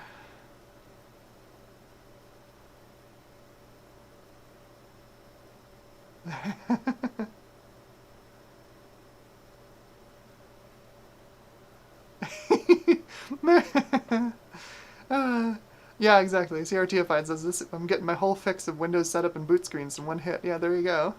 Welcome to the modern Windows setup process. It's awful. It was bad before, and it's gotten worse. Microsoft's found ways to innovate in setup terribleness.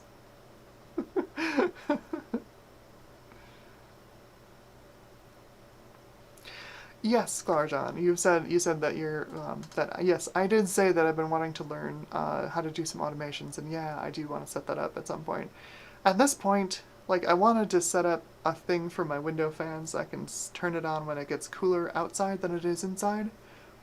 That's not going to happen for another probably month at this point. We're in the part of the year where it never gets cooler outside than it is inside the apartment, so there's no rush on that one for now. We'll see. I do like the one that you talked about previously, where you have like an SMS notification or like a push notification that goes to your phone. If your door opens, your door open sensor triggers while you're not at your apartment. Like when your phone is off its Wi-Fi and someone opens the door or the door sensor triggers open, you get a notification on your phone. Like I would like that. I would like that a lot. That sounds very useful. Okay, so we have got. Oh, that's the start menu. All right. Windows 11. Yikes. Oh yeah, of course. It's gotta install some shovelware apps on here first. So it's working on things. I am going to have to connect this to the internet in a minute. Ooh, we have the later patched version that has Task Manager, added back in, because they took that out, remember? Like the most useful program in Windows. They're like, let's just remove that from the taskbar. Why is this so... Look at the size of this. Why is there so much wasted screen space? Can I move? I can't even move this over. It just takes up a bunch of space. There we go. Type a name, publisher, what? This OS is so bad. I'm not upgrading to 11. This is so garbage. Yikes. Alright, so let's change graph to logical processors. At least it turns the graphs on by default this time. Okay, so there's our Athlon 2 X3 420E.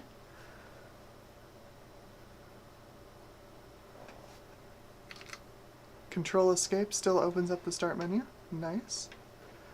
I'm guessing these blank programs in here that are in the start menu here aren't going to start filling in until I plug in internet, which should be a fun time. Who wants to see how much this thing's usage spikes when I plug in the network cable?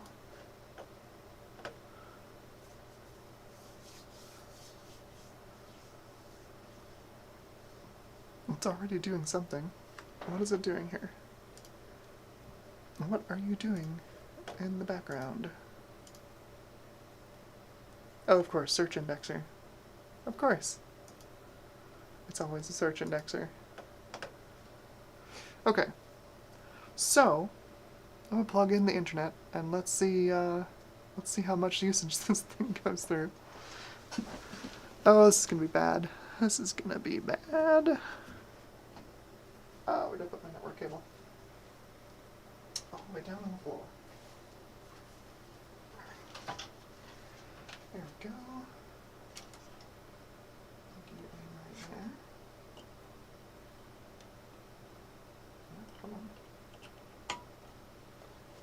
Ethernet is in.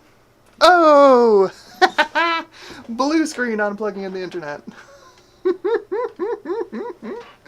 Ah, this is the best.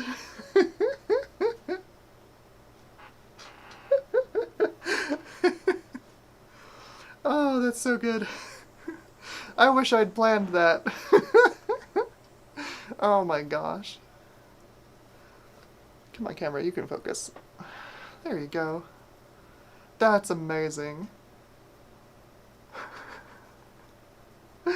Blue screen on plugging in the Ethernet.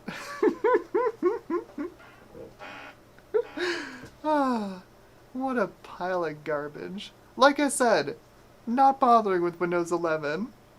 I'm gonna hang on to Windows 10 till you pry it out of my cold, dead hands. What a garbage operating system.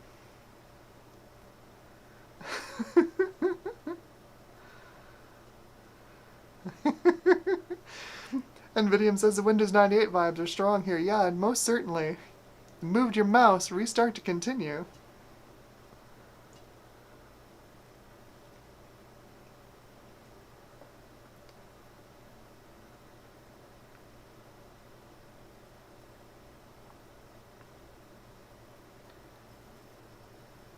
Oh, it does not like the Ethernet. Wow.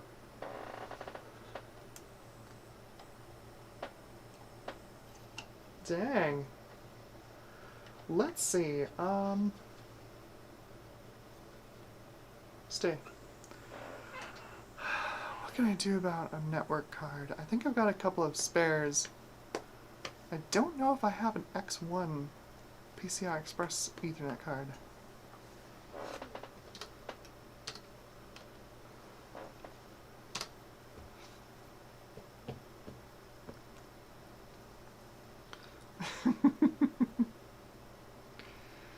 Oh, let's see.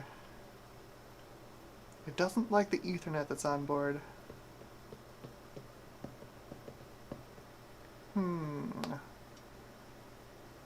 Let me go rummage for a sec. I think I might have an Ethernet card to throw in this thing.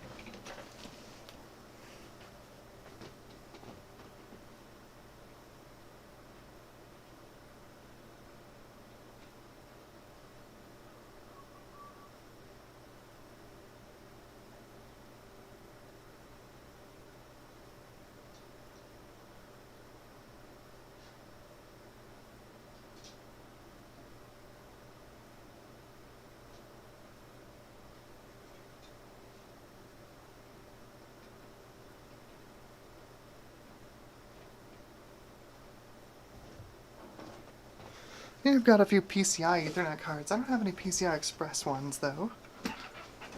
Should probably fix that, now that I think about it. This one's probably too old. I'm guessing it probably won't use this one. Look at that classic chonker.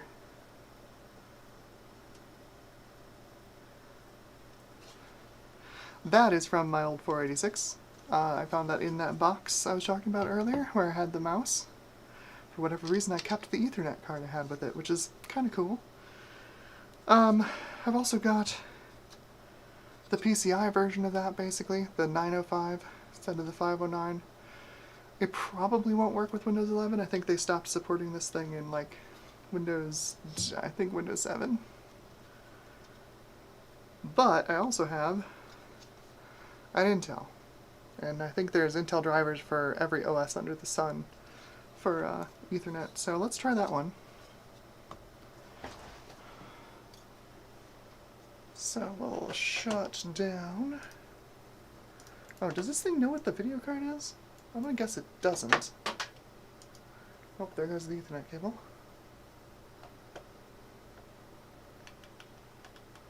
I have no idea. Graphics? That's not the graphics I'm thinking of. This OS is a mess. I'm guessing this has no driver for this card. That's probably fine. Okay, let's turn this thing off and install an Intel Ethernet card.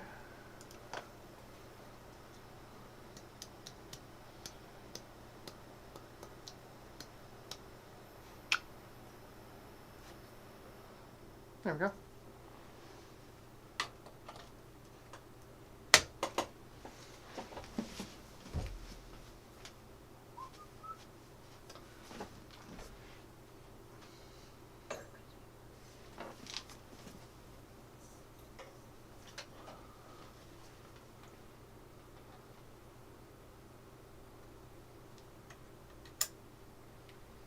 Okay. Let's see how that works.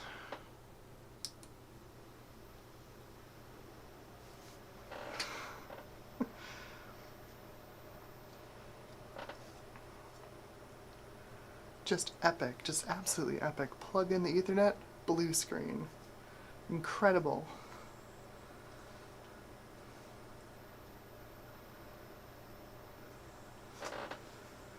Oh, Garth asks, what is the earliest OS for the apps we need to run for the Cheap PC Challenge of Points Challenge?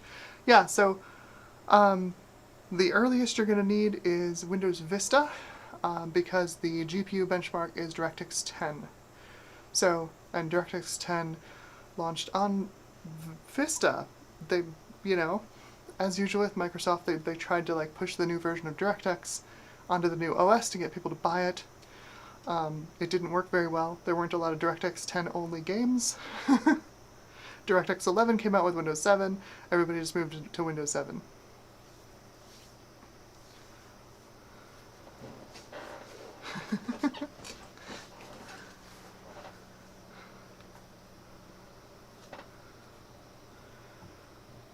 Okay, yeah, no, we've got drivers for the Intel. We have a network connection right down there. Beautiful. So let's see how bad.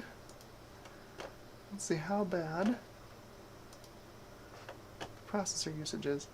This is so maddening. Look at how huge this thing is. What a waste of space. Oh yeah, there we go. Look at that. Immediately. We're immediately downloading stuff. Instantly. Is it setting up all the garbage shovelware apps on the start menu? It sure is. There we go. You don't get to clock or notepad until you have internet access. On Windows 11. Yeah, screw this OS. Yeah, NVIDIA says just Windows things. Yeah, exactly. This OS has gone downhill so far, so fast. Jeez.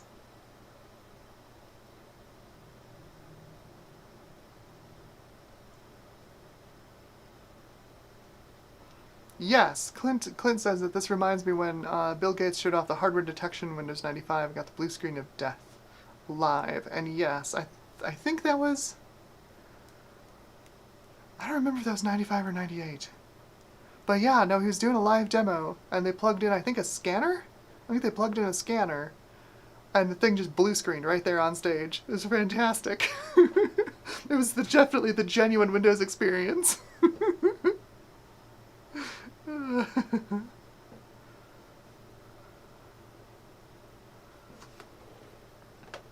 Oh, Clarjon asks, when it is in wasting space mode, you click the hamburger menu, does it go away? Yes, it does. Turns into a sidebar, which is slightly less offensive. Still a little annoying, but... Because, like, there were tabs along the top before, and the tabs were fine. I don't know why they have to be, like, stupid icons on the left side, but okay, whatever. How much you want to bet those are, like, SVGs or something? It's one of my big pet peeves right now is, like, web apps. They all use SVGs because it's, like, it's the slick thing to do, so you can have your... your web app can be high DPI certified.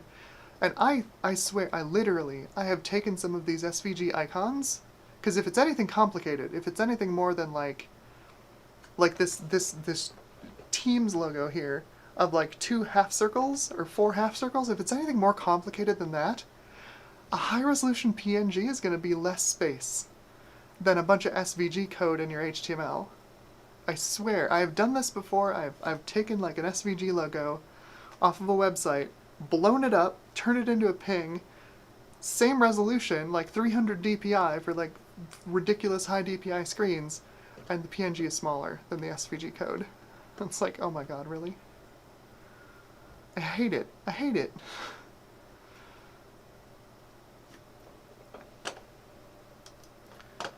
On today's episode of Old Woman Yells at Cloud. Literally, AWS!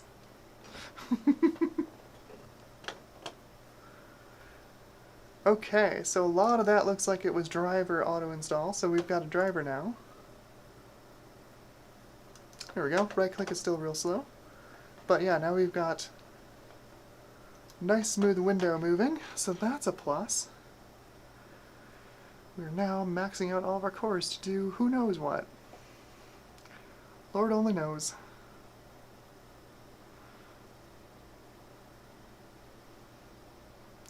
What you doing, Windows? What you doing?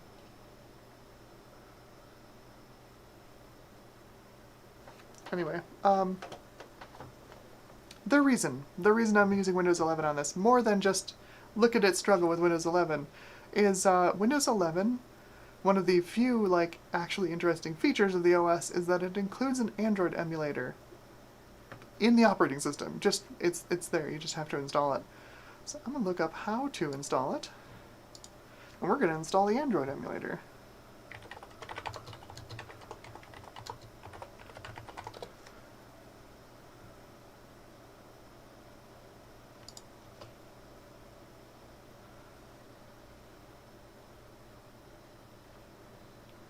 NVIDIA says I think it was Windows 98 to show off the USB auto detection. I think you're right. I think it was a USB scanner. They plugged it in and it just blue screened right there on stage. I remember seeing that. It was amazing. And I think Bill was like, "Oh, that's why we're not shipping it."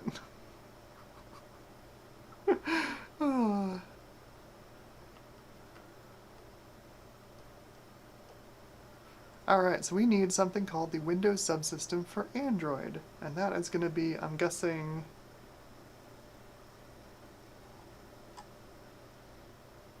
Oh, it's in the Microsoft Store. Gross. I'm going to have to put this thing online.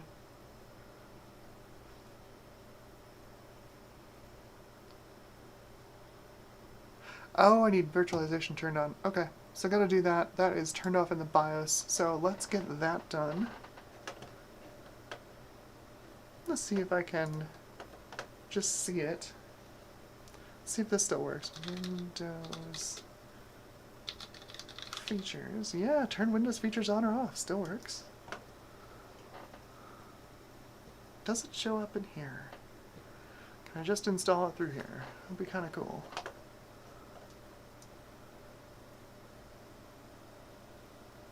Yeah, there's the Windows subsystem for Linux and not the one for Android. I'm guessing...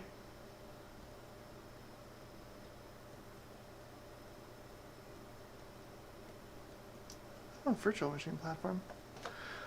Okay, apparently it uses virtualization, so I'm going to turn that on. So we've currently got that turned off in the BIOS. So let's go get that turned on real quick.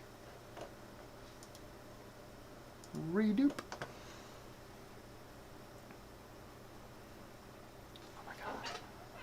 Oh my god! Really? Okay. Don't make me hurt you, Windows. Prepare to enter setup. Preparing.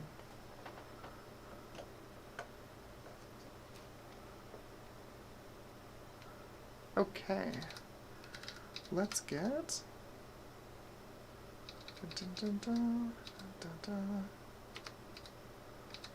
Advanced virtualization enabled.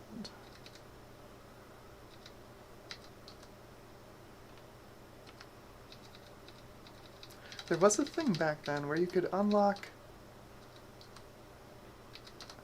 Oh, this looks like this one doesn't do it. You could unlock additional cores on Athlon 2s and Phenoms. Looks like this one doesn't do it. That's okay. Okay, so we've got virtualization enabled. Let's save and exit. Reboot.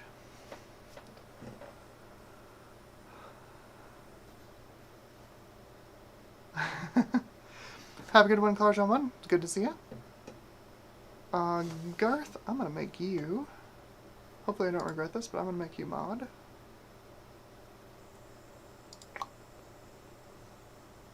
Don't make me regret this, Garth.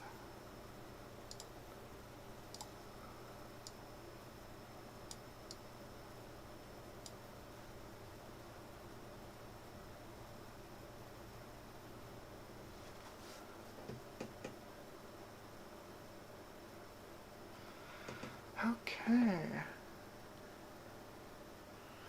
Yeah, I've only used this a very small amount. Like I said, I installed a virtual machine of Windows 11 at work on the work laptop back there, right over there. That one, work laptop. Previous work laptop, anyway. To see if the software that we support works under Windows 11. It did. I deleted the VM. I didn't use it very much. So I know my way around Windows 11 a little bit, but not a ton. Let's see.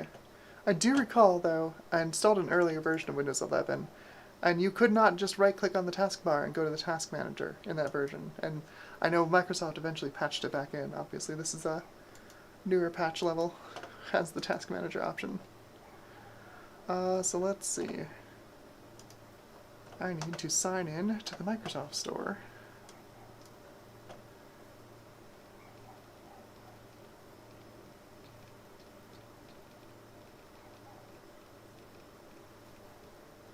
Maybe I don't have to sign into it. Fingers crossed. The library, make sure everything's up to date. That seems fine. I don't think I need to update the Windows Media Player. Here we go. There's the stuff that needs updating.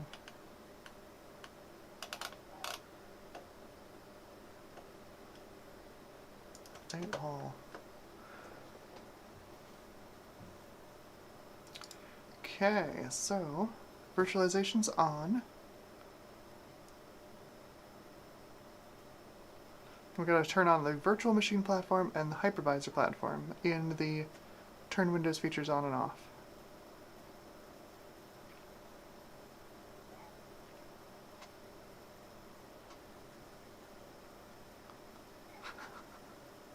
What a weird way to do this. So apparently you sideload the Windows subsystem for Android by installing the Amazon App Store from the Microsoft Store?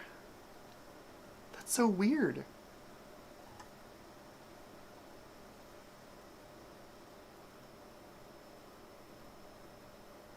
Well, here we go. You can sideload the Windows subsystem for Android.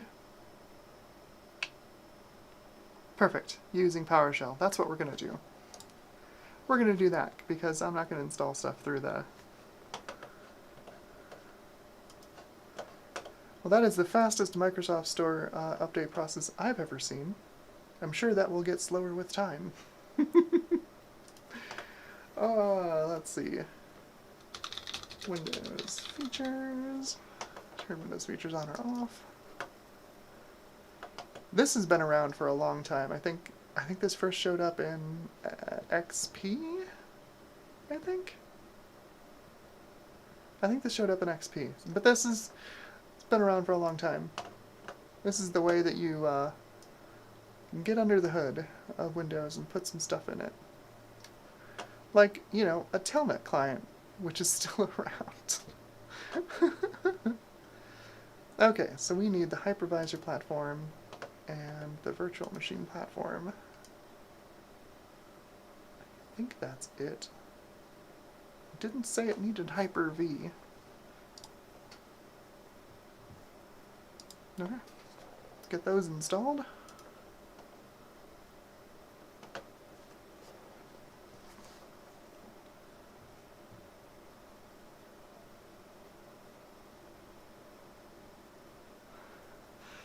HC asks, can you install Windows 10 on top of itself and keep your stuff? Yes, actually. It sounds like a silly thing, right? Like, oh, can you install it on top of your stuff? There is actually a refresh Windows option in 8, 8.1, 10, and I think even 11. Use that. I think if you go into settings and you search for refresh Windows, it'll reinstall the OS, just the core OS components, and keep all your stuff there. Yeah, you're looking for refresh Windows. That is also where you want to go, like if you have like like a Microsoft Surface where you can't like mess with the drive without taking the machine apart and probably breaking it. You would use that section to do a full wipe of the system and restore it to factory settings. But there's the less extreme option is the refresh Windows, and that will reinstall Windows 10 over the top of your stuff, and you'll keep all your stuff. I actually need to do that to this machine, because this Windows install is very old and it refuses to do Windows updates anymore. You're welcome. No problem.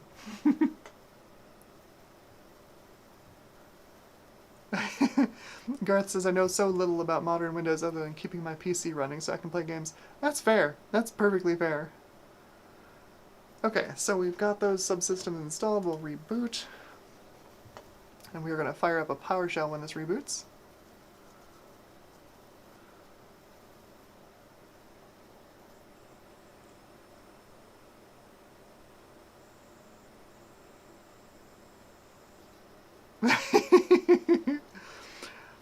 Hello, Rick. Rick's Random Retro has entered the chat, and Rick says, enabling legacy stuff.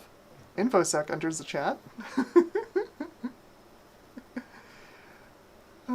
Yeah, right? Like, why wouldn't you want a Telnet client? And honestly, Telnet clients have been pretty useful for me in my line of work, because you can always just, Telnet to a port, and then, run some queries on the service on the other end of the port. It's been helpful. Pickle says, my last Windows for my personal PC was Windows 7. Solid choice. Windows 7 was pretty good.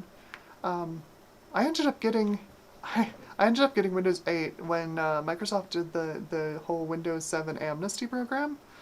When you could take your pirated Windows 7 key and turn it into a legit Windows 8 key for free. I was like, or for like $10. I was like, I'll take that deal. I converted like 3 keys over to Windows 8 keys. Once the Windows 8.1 update came out, it was a lot nicer to use the OS just day to day. But I actually didn't hate Windows 8. I used it for a while. I did end up upgrading to Windows 10 pretty quickly once Windows 10 came out, mostly just to get like DX12 support, stuff like that. It was fairly obvious that Windows 8 was not a well-loved version of Windows and wouldn't get updates or support for very long. So I had to hop ship off of that. I actually really liked it because it was pretty low resource. It was fairly quick. Fairly quick. I haven't found a Windows that I like as much as Windows 2000 though. That's my old love. So, we've got those subsystems installed. We need to run a PowerShell. PowerShell.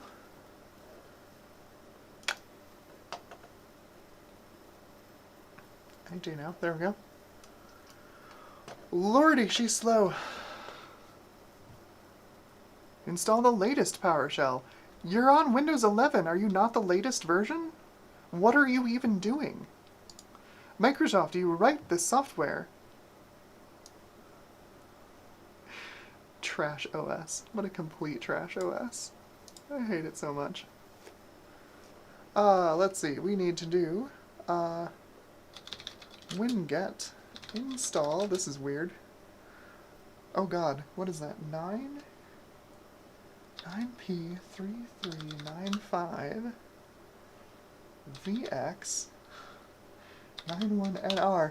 Easy to remember. Easy to remember.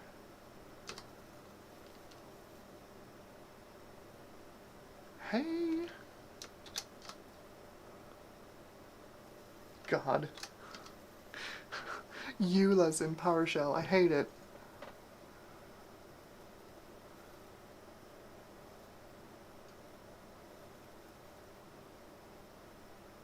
No store account found. Yep, okay. So I'm going to put this thing on the Microsoft Store.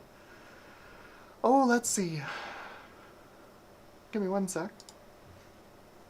I have a plan. I have a plan.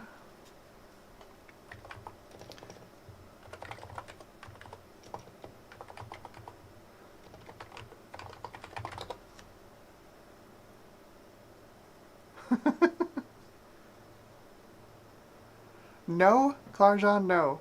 Clarjon says, want to see a minor bug that's been present in Windows since Windows 2? No, I'm not doing the com file bug. I refuse.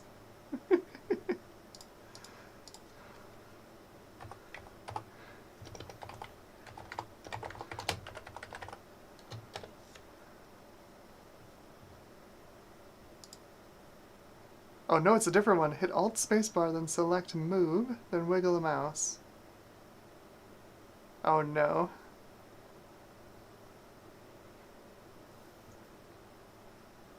Yeah, no, I'm familiar with that one actually. So since Windows, since Windows 2, you can click on these little icons in the upper left corner and move the thing around.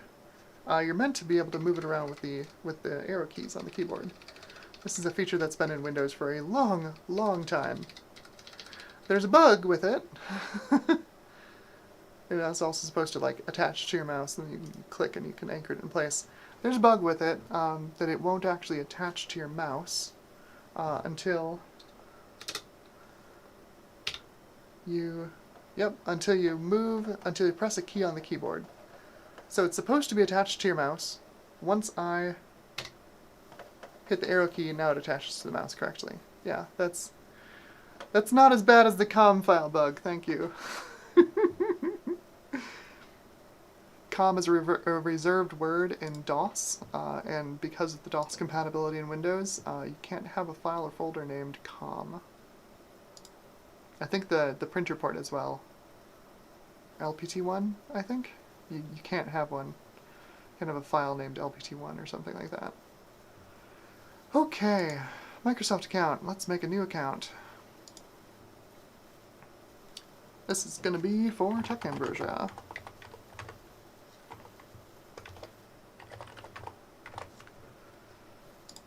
Do.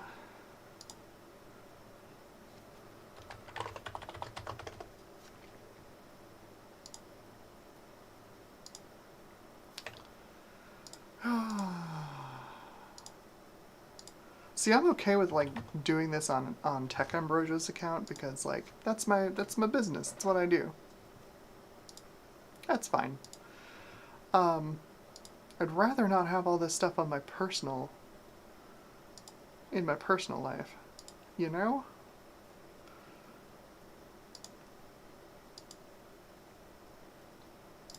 You know, the older I get, the more tired I am of all this garbage. Ain't nobody got time for that.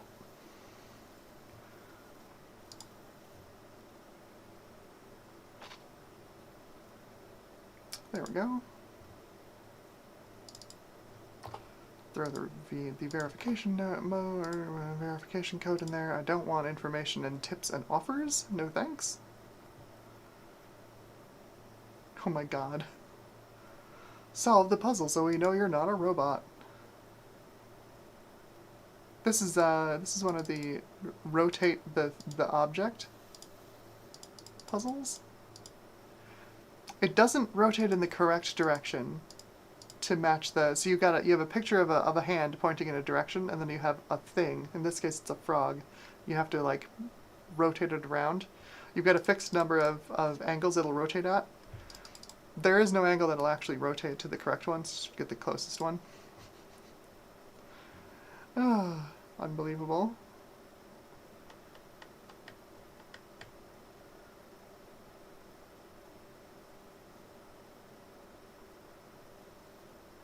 Oh boy, your Microsoft account brings everything together. I am not adding any additional accounts. Not linking anything else into this, thanks. Okay, so we have got a Microsoft account. So let's sign into the Microsoft Store in Windows 11 real quick here. Store is on the taskbar. So Microsoft wants you to buy things right away. The objectives of the OS are transparent. The objective of the OS is to sell things.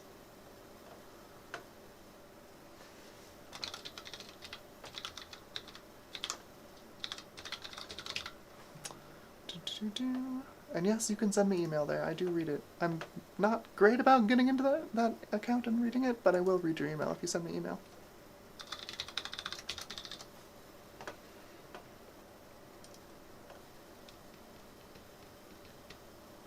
Yes, use it everywhere on this device. You're gonna last for like 3 hours and I'm gonna kill you. It doesn't matter. Okay, let's try this again. The power supply is hissing and whistling like crazy. What is this thing doing now that I've signed into the Microsoft account?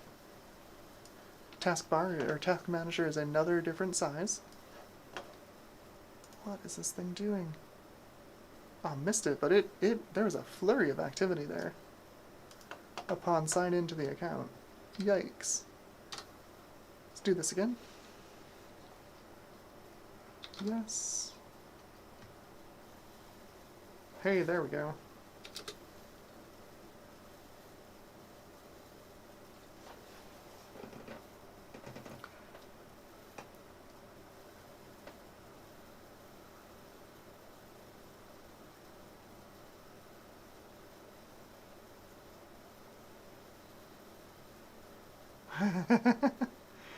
Clarjon says it's suspected that there's some enterprisey automation software that relies on the behavior that I demonstrated with the whole alt space move, then not attaching to the cursor thing.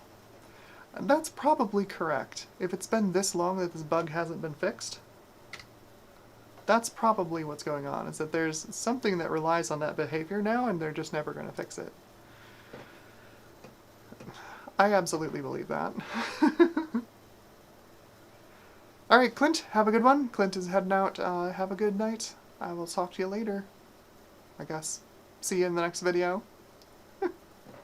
Sorry, automatic response. Talk to you later. Like, no, you're not going to talk to me. This is a parasocial relationship.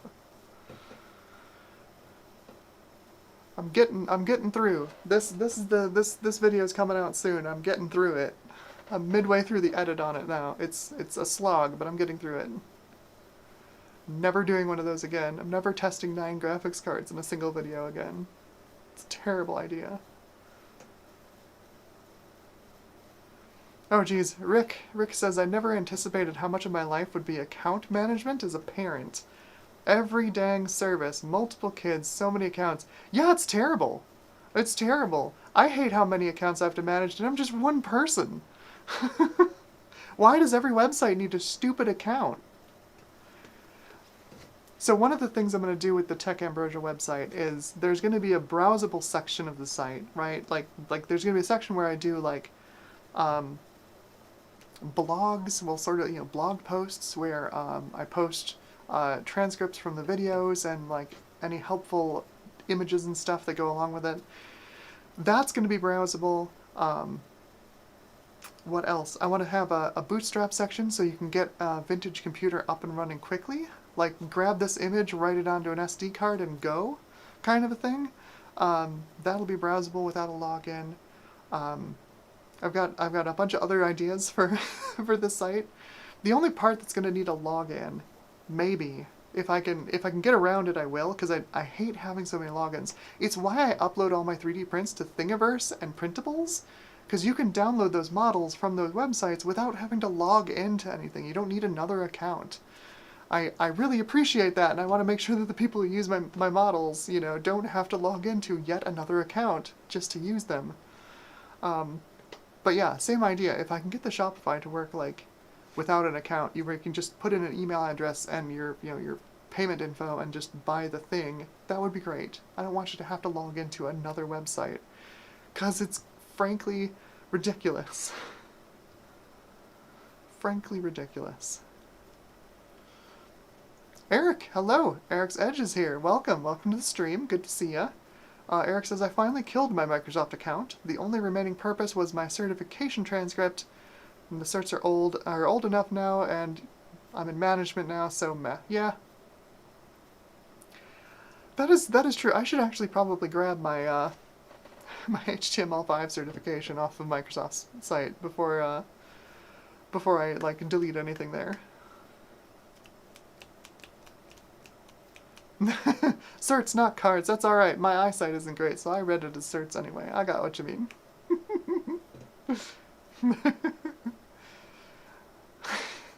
Garth says, Eric, you can't run HyperCard on Windows 11. We haven't installed Basilisk 2 yet. You probably can run HyperCard on Windows 11. Oh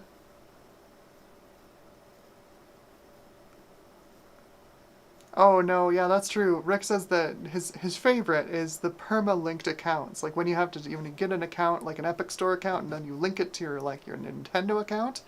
If you link the wrong account, you're screwed forever because you can't unlink the accounts because they don't let you because it's a security risk. Yeah, no, that is terrible. That is absolutely terrible. And especially if it leaves you logged into one and you go to a different app and you log in and it links the accounts. You're like, no, I didn't want those linked. Oh, yeah, those are so bad. Those are so bad. Garth says, ask Joe. He knows how to run a great store. I will ask Joe. I do need to look at a store. JCM1.com. Joe's Computer Museum. Good guy. Good folk. Good folk. Alright, so we've got the Windows subsystem for Android installed. So, where did my mouse cursor go? Hello? Windows, are you okay? I hear the power supply doing things. Something is happening, but the display is not updating.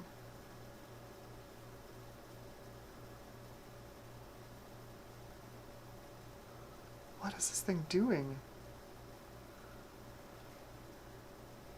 By all accounts, it looks like it crashed. I think just the graphics driver crashed. The GPU is still cool. Like, the air coming out of the GPU is still cool. So I don't think that was it. What the heck did this thing just do?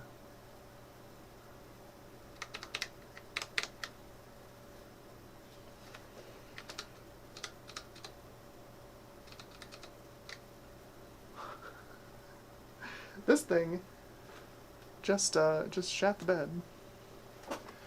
Oh, where's my reset switch? Reset, right next to power.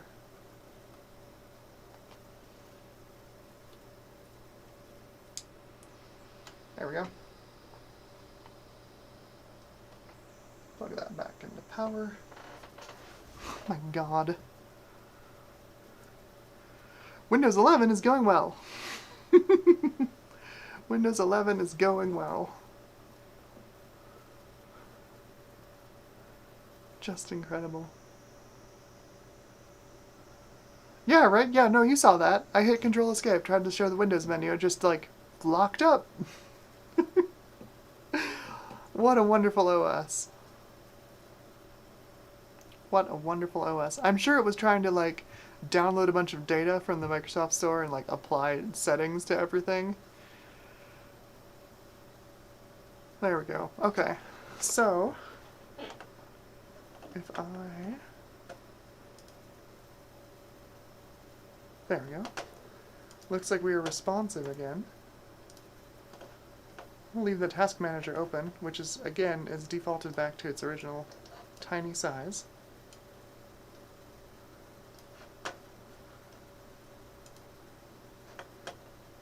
At least it remembered I wanted to see all 3 cores. Okay, so let's go back to my... Don't need you anymore. I need my instructions on side-loading Android apps. Let's see. I want to...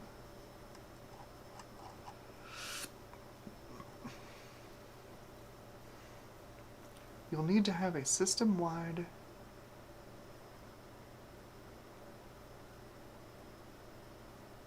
A system-wide Android debug bridge installed on the system. Oh my god. Okay, so the Android subsystem works like an Android phone wirelessly connected to the Windows 11 PC, and you need to use the ADB to leverage that connection and push APKs of your choice. Okay.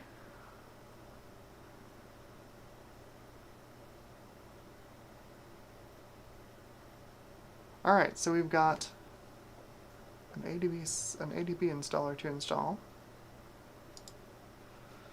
Okay, let's give this a try. I'm going to open up Edge. This is going to be bad. I'm sure it's going to ask to sync a bunch of data. telemetry and data hoarding is the name of the game with Windows 11. Come on. Let's see if it launches.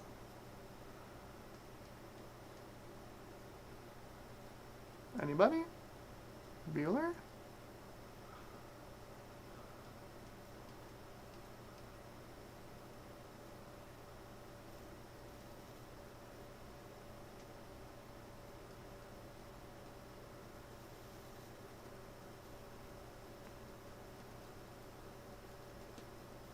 Just trying to load a browser here.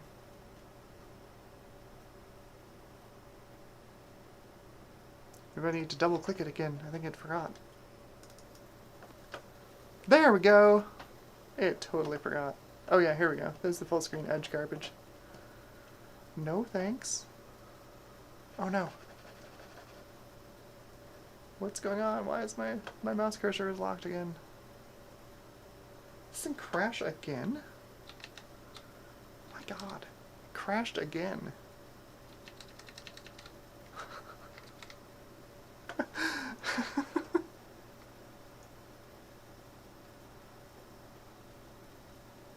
Oh, there we go. Hypervisor error. Awesome. I don't know, maybe this won't work. Might have to try a different way of getting Android apps on this thing. The goal is to run a particular Android app. And I was thinking like maybe use Windows 11 with the built-in, you know, Android emulation, but looks like maybe no. We'll see. Hypervisor error. I'm guessing it doesn't like, you know, using K10 hypervisor. Because technically this core has, you know, virtualization support, but like all the modern stuff, like IOMMU and all that stuff, it doesn't exist on this platform. It's just not there. So my guess is it's having some problems. It's having some problems. Oh gosh, Eric says, I once had to wait a couple of hours on a frozen Windows 98 install.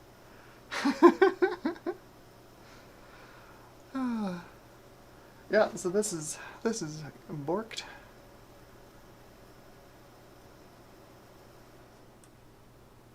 We will reboot that. I think this one's gonna work.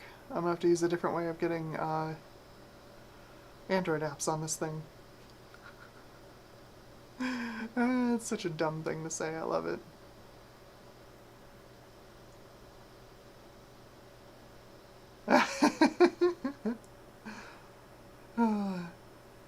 Yeah, actually, you know, I used to run the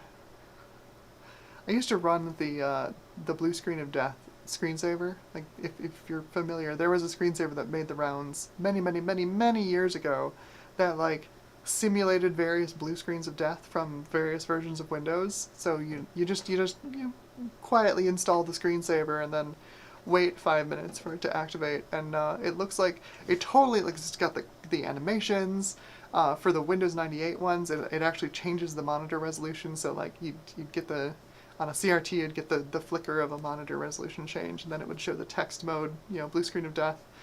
On the newer versions of Windows, you know, you get the slide down of you know, filling the screen with blue, and then you get the blue screen of death message. It was good. It was a good screensaver. I freaked a couple of people out with that one. Just like start a download, wait, let it download, screensaver pops up, I'm like, oh no, it crashed! No, that's fine.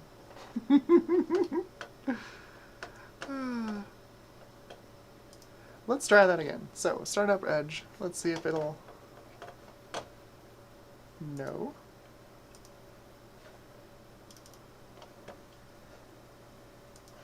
Restore what page is Edge? I didn't even do anything. Okay, so I need the 15-second reinstaller Windows.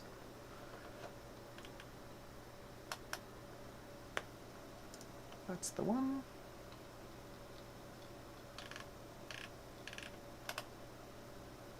Oh, there's our crash again.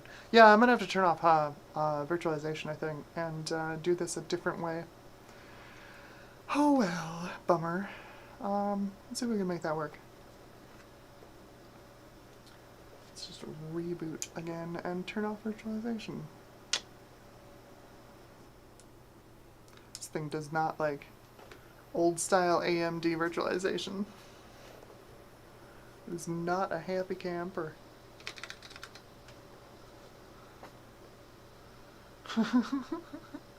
Unbelievable.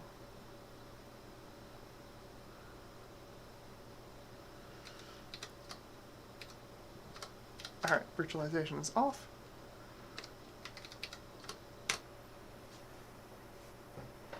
So that means I need to find a different Android emulator for Windows.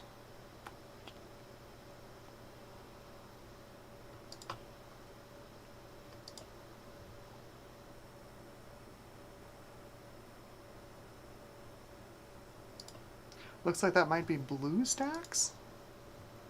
Maybe? I don't know. I'm gonna guess that it's probably also gonna have trouble running on something this old, but...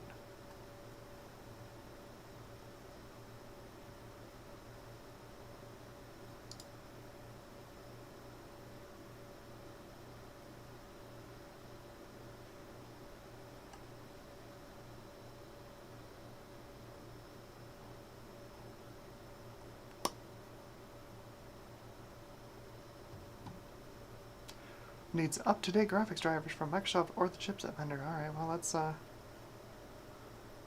get that then. Let's see if it works. Okay, let's get some new drivers from NVIDIA.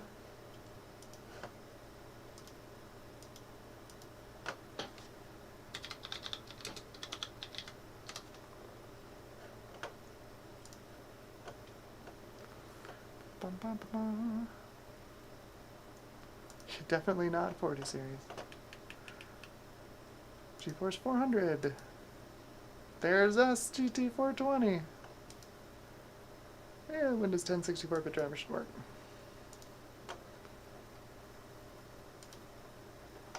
$391.35. I think the current version is like $540 something, I think. Good old drivers.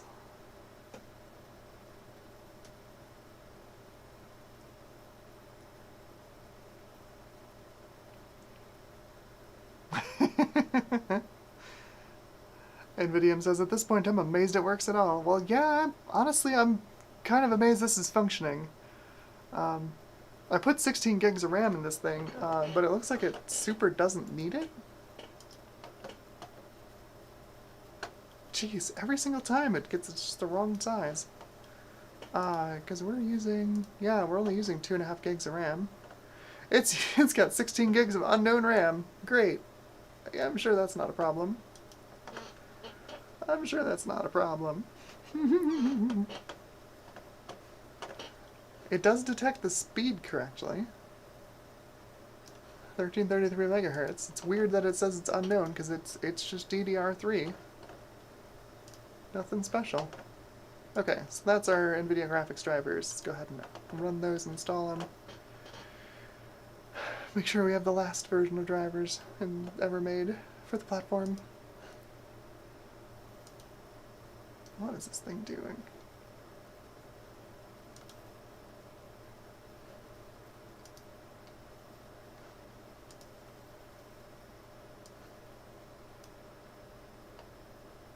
Who knows? It was doing something. Alright, let's get those drivers installed. Why is this scaled? Why is any of this scaled? This is such a small resolution. None of this needs to be scaled up. Jack68K, welcome to the stream. You are currently joining a computer crime in progress. We have got Windows 11 running on a wholly unworthy CPU. It's an Athlon 2 X3 420. Running a GeForce GT 420 with a 420 watt power supply. There's a theme to this machine. This is obviously my cheap PC challenge entry PC for this year. At the moment, I am attempting to get an Android emulator to work. I tried the built-in one for Windows, the Windows subsystem for Android, but it uses virtualization, and it apparently needs some virtualization features that are not present on the AM3 platform. Shocker. Weird that the K10 CPU doesn't have all the stuff that Windows 11 needs for some sophisticated part of its subsystem. Shocking. Positively shocking.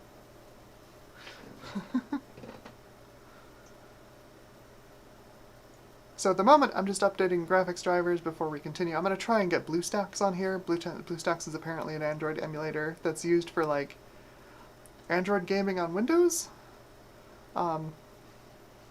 Which, okay, I guess that is a thing that exists. If you really need to play the Android version of a game, instead of, you know, playing the PC version of a game on a PC? I don't know. In this case, there is no PC version of this game, so I guess this is exactly what BlueStacks is designed for. So there's a reason. This is the final component of the Cheap PC Challenge. So I've put the system together, I've done some preliminary scoring. I'm actually going to rerun the benchmarks for the official video when I release the video, because I want to rerun them in Windows 11 and see just how bad they are.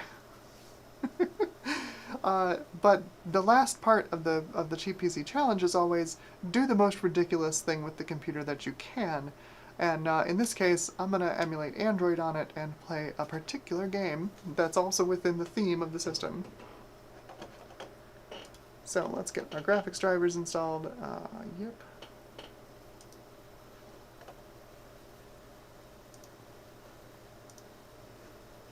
Oh my god.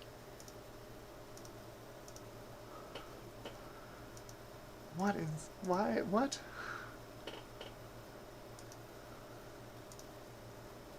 There we go. The bunch of web garbage runs during the install. Oh, this CPU is from 2010. This is an old CPU. This has no business running Windows 11. So I did the thing where you download the Windows 11 ISO from Microsoft, and then you write it to a USB drive using Rufus. And Rufus detects that you're installing Windows 11, and it says, "Hey, do you want to bypass the check for processor, bypass the check for RAM? You know, turn off the connected account settings. You know, disable the telemetry." And I'm like, "Yes, yes, yes, yes, yes." So we've got a totally unsupported CPU running Windows 11. I'm surprised it's doing as well as it is, which isn't to say that it's been a perfect experience, but it is actually functioning mostly. Although if I plug the Ethernet cable into the built-in Ethernet on the motherboard, it blue screens instantly. So it's not 100%.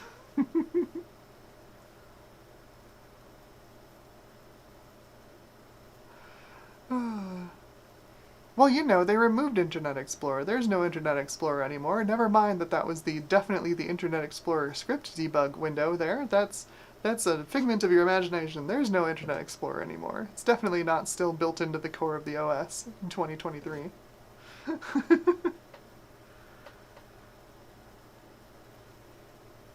Oh yeah, getting some Visual C redistributables. Probably installing like Visual C 2008 or something.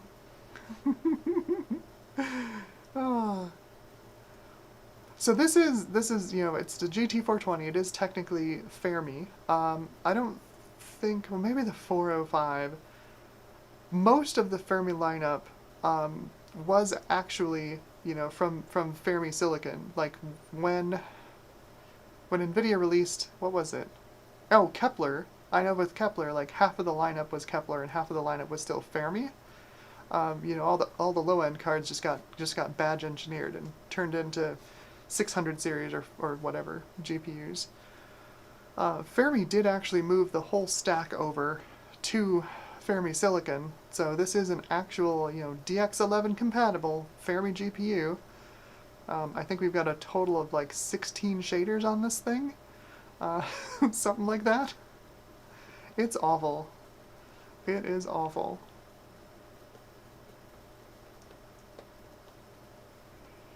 Oh, absolutely. Jax says, I'm sure MSHTML and IE Frame are still happily in the Windows directory. Yes, I'm being facetious. I don't think they'll ever remove Internet Explorer from Windows. I think it's never going anywhere. They can tell us they've removed it every time. It's like the Herobrine in Minecraft. Every patch note, Microsoft says removed Internet Explorer, but it's not actually gone.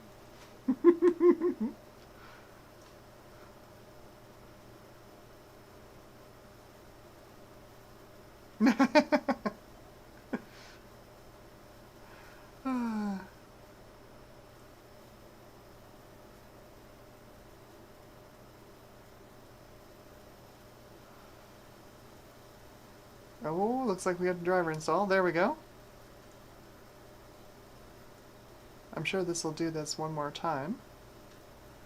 At least my capture card is playing ball today. And the last time I tried to do this, it wouldn't work. And since it's a PCI Express graphics card in my main PC, you gotta reboot the whole PC to get the graphics card to work. Which is not great when you're hosting a stream. You're like 40 minutes into the stream. It's not a wonderful time.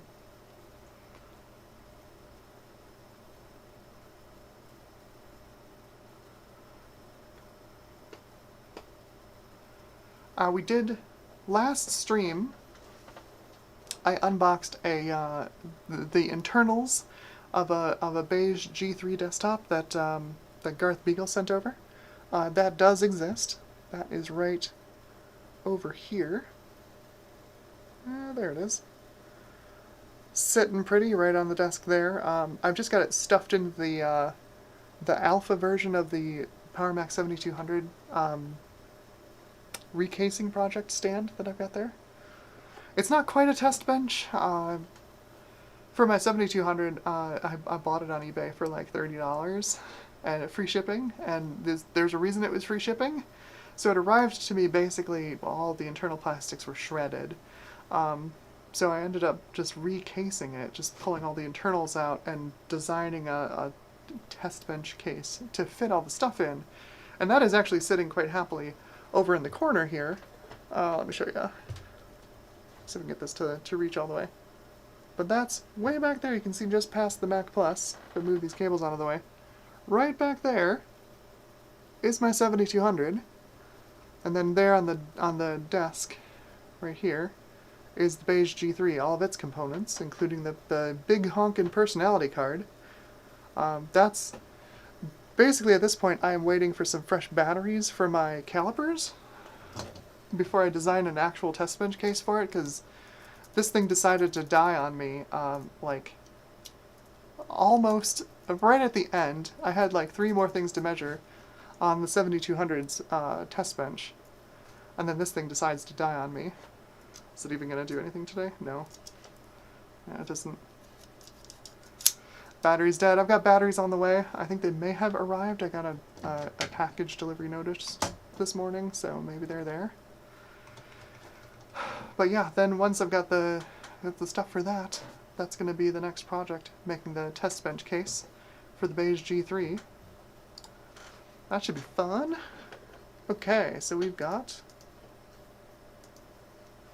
drivers installed. It very helpfully also installed the GeForce Experience, which I'm sure is going to help a ton on this how many years old card.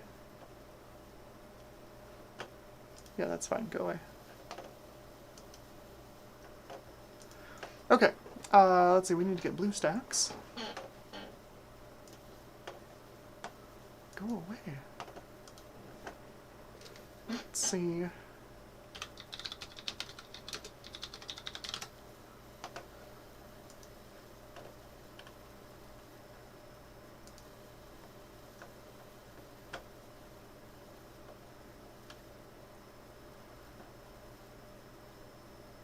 I'm worried when there's 2 versions of it and one of them is so much older. How much garbage am I going to need to install to get the new version of this? Let's try version 5, see if it works.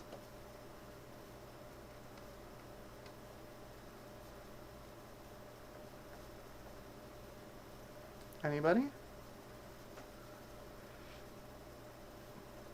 Come on. There we go.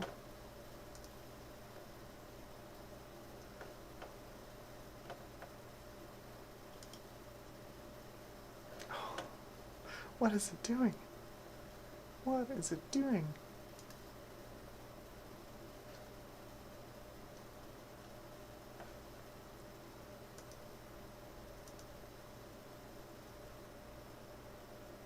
Windows, what are you doing?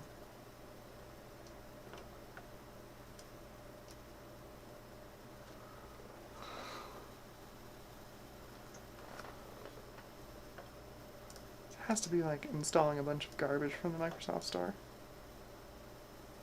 Registry, great.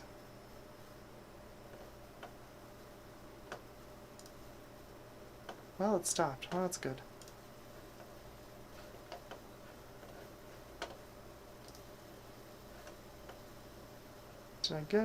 Did you download? Hey, we've got a BlueStacks installer. Well, it looks like that's...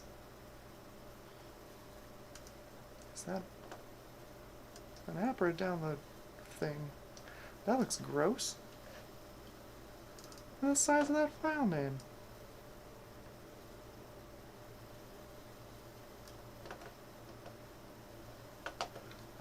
Let's see.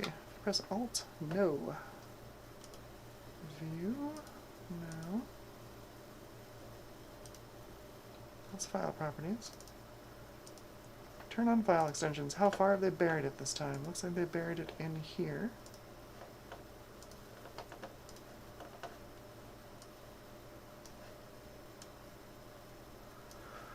It's an exe. That definitely looks okay and safe and totally normal. Oh well. This machine is getting wiped as soon as this challenge is over. I don't care.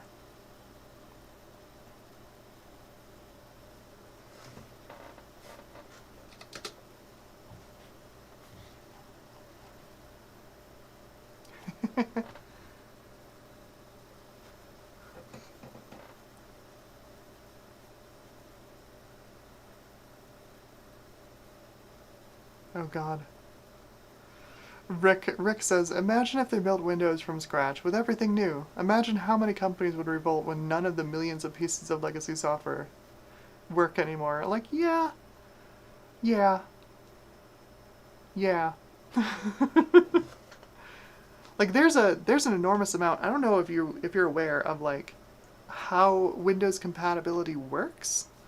There's I think they started doing it, maybe it was Windows 2000. Maybe it was the 64-bit version of Windows 2003. But they built a subsystem called Windows on Windows, which is as cursed as it sounds.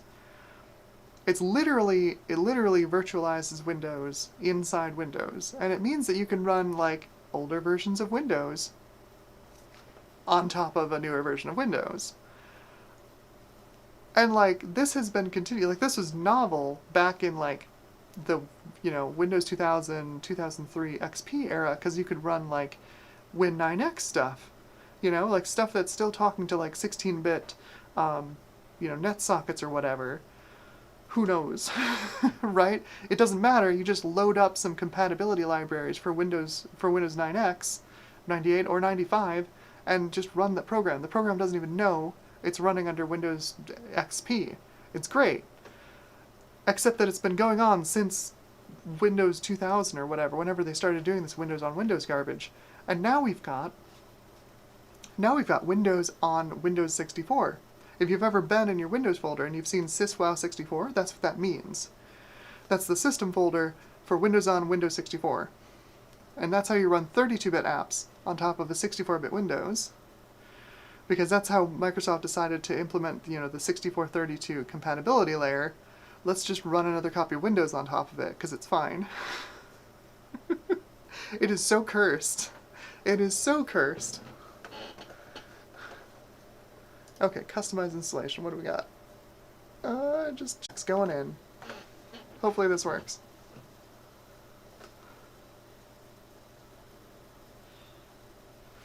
Yeah, so, yeah, Jack68K says, I'll be interested to see your test bench case. The cool part about Beige G3, And this was a thing that Garth told me before he sent over this all the guts for this Beige G3, is the beige boards have that little jumper on them that lets you select the normal power supply, the weird tall one, or you change the jumper and you can use a regular ATX power supply. So the thing is, obviously, I already have test benches that fit ATX power supplies. So there's very little adaptation I need to do to make the Beige G3 board work in those test bench cases. Like adjust a few locations for screws, and make sure that the card riser here like fits where the cards start. There's the 3 PCI slots that are in the Beige G3, and that's basically it. Like the one that's going to be complicated is the one that reuses the original power supply, and even then, it's so close.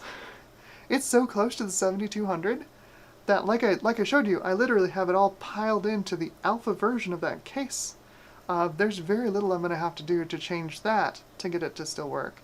So, like, yeah, if you've got like a Beige G3 and the case plastics are deteriorating, just print a new case for it. You can still use the machine. I think it's going to be cool. I am looking forward to it. I am actually thinking about like moving my whole creative workflow like onto this Beige G3 once I have it printed out and all set and ready to go. I'm like planning out ways to like move all of my stuff over to it and like maybe use a browse service running on like running on my home lab to like get to the modern web, and I can just use like Netscape Navigator on the Beige G3 running classic Mac OS, to like browse the modern web. I think it'd be kind of cool actually. Going full Luddite. Full Luddite. There's nothing interesting over on that side of the screen. Just checking.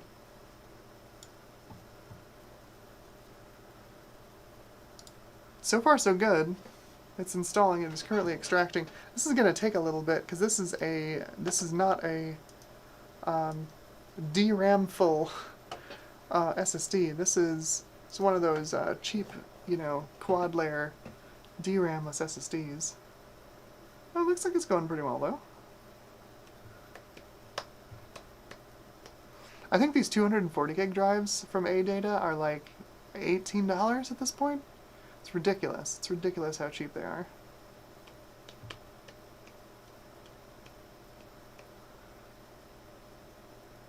I use so many of these. I've got a couple in my home lab for boot and for storing like boot images for virtual machines. I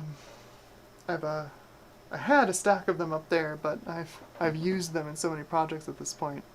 Like I've got one of those little Intel Atom netbooks, and I just stuffed one of these $20 SSDs in it. It helps a little bit. There's not much you can do for an Intel Atom. It's going to be slow no matter what you have connected to it for I/O.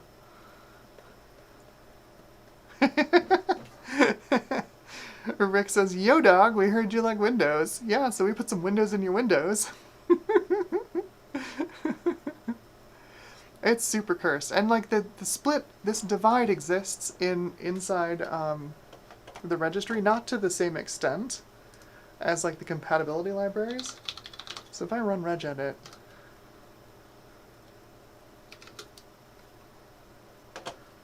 you go to local machine, software, yeah. So this is where the 6432-bit split is in the registry. So all these registry keys here are for 64-bit apps, and then Windows will automatically redirect any 32-bit apps into this node, the WoW 6432 node. So if you expand this, you've got another whole set of registry keys under here, just duplicated for all the old, legacy 32-bit apps. It's great. Windows is a nightmare. I cannot stand this operating system, and I'm thinking very hard about just like not continuing to use Windows for my primary computing. Thinking real hard about it.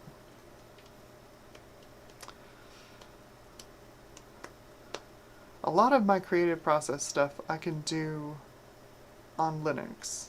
So like I edit all my videos in DaVinci Resolve, which if you buy the studio version, you can get hardware accelerated DaVinci Resolve in Linux. So I might do that. Might finally bite the bullet and buy DaVinci Resolve. I've been using the free version. We'll see. I'm thinking about it though. Really thinking about like how, if I really wanted to abandon Windows, like how would I do it? And still like enjoy the things that I enjoy. And the answer to that, honestly, is I don't think I can abandon Windows entirely, because I do so much stuff in VR. I mentioned this earlier in the stream, but I do a lot of stuff in Steam VR, and while there's been a lot of advancements made in getting Steam VR to work correctly on Linux, it's not quite there yet. So I might just keep like a dedicated Windows PC around, maybe even just a dedicated Windows drive for Steam VR. I don't know. I'm not sure yet. The other thing is that like I have an NVIDIA graphics card, and I've heard NVIDIA cards in Linux are hot garbage. But, of course, if you stream to Discord, you know, if you like to stream things to your friends in Discord, Discord has chosen violence and does not support any hardware encoders other than NVENC, so I'd be fine switching over to an AMD card. I've tested so many of them at this point that, like, anything RDNA 1 or newer is perfectly fine for doing basically any gaming or VR stuff you need to do. They're great. The only problem is that, like, they use a completely different video encoder API than the older versions, you know, like Polaris and Vega. And no one's implemented it.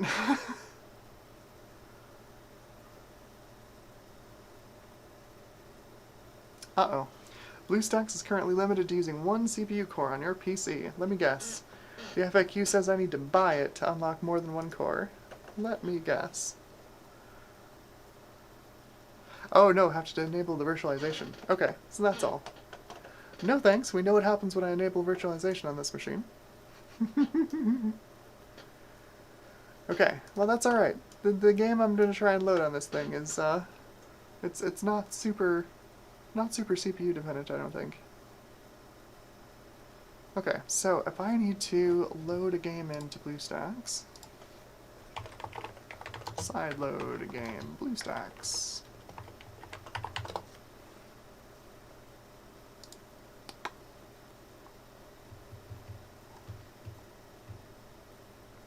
Drag and drop. Perfect. Wonderful. That's great. That's what I wanted to know. So I've got it on the install, the Windows install media. And go to the install media. There it is.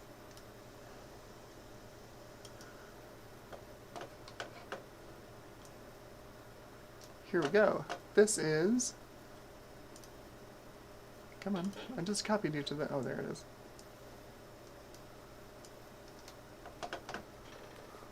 Will you install correctly? I don't know if anybody can read that on the stream. I'm supposedly I'm streaming at 1080p, but I don't know how good the quality is. Garrett says, okay, I'm back. Is it running Trices yet? It is not, although we are running BlueStacks now. So we do technically have an Android emulator. I'm currently trying to load in the game. Fingers crossed. It doesn't appear to be doing anything.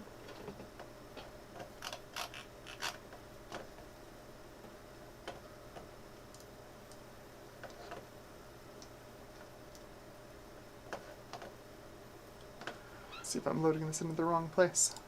It says you should be able to just drag and drop.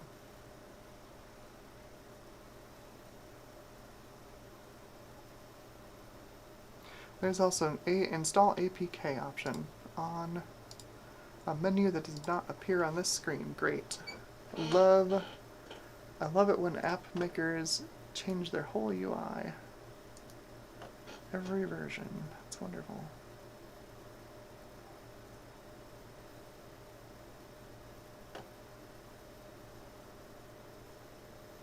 There we go. Install APK. Desktop. There we go. Let's see if that works. That's doing exactly the same thing, which is not a lot. Oh, what is this? Is that a notification? Yeah, that's fine. What's it doing? What's it doing? Maybe it's not ready yet. Oh, it is doing some stuff. That's a fair amount of activity. Yep, that's definitely BlueStacks. Okay. I guess we wait. The curse of the Athlon 2. She's not fast. What's going on, chat? Blake DMZ has joined the stream. Welcome back. Yes, this was the entire goal of my meme cheat PC challenge PC. Is Windows 11, and yes, it does actually work. I did use Rufus to, you know, turn off everything, so it doesn't check for CPU type, doesn't check for RAM, all that stuff, doesn't check for TPM. It turns off the telemetry, makes a local account, blah blah blah. It does actually work. It does actually work, technically.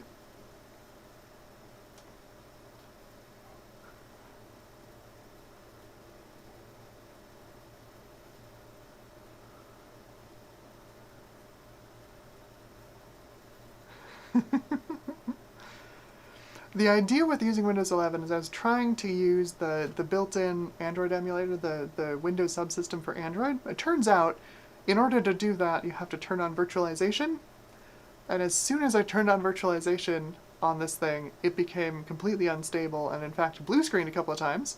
So that was a no-go. So I'm using BlueStacks just as an app. So we've got this little warning up here at the top that says, oh no, it's limited to using one CPU. That's because we have virtualization turned off. Because if we turn it on, the whole system blue screens. Previously, what you missed on the earlier parts of the stream is I installed Windows 11. It all went perfectly fine. We got to a desktop, and then I was like, okay, so what happens? How many things are going to light up when I plug in the Ethernet and, you know, connect this to the internet? Because, you know, notoriously, you know, Windows 11 is notorious for having lots of telemetry and data garbage. And when I plugged it in to the motherboard USB, or into the motherboard Ethernet, it blue screened instantly. Plugged it in, blue screen. One of the most epic things I've caught on a stream. It's just incredible. So I've got, you can see on the overhead here, I've got an Intel PCI NIC. It's some old Intel, you know, 10100 adapter from who knows how long ago that apparently still has drivers built into Windows. 'Cause okay, but that's been working just fine. So it's been an adventure. It has been an adventure.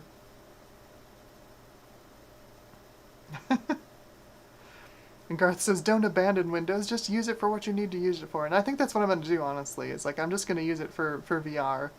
Because that's really all I really need on it. Like, the things I really need to do on Windows are limited to basically some gaming. But like Linux at this point with Proton is really good at playing Windows games. And VR, like, no matter what, the Linux VR experience is way, way less reliable than, hey, it installed. Haha! We have got an app installed. Yes, indeedy. Oh no, it says it's installing app. I think I may have made a mistake by clicking it too early. Oh, we're in...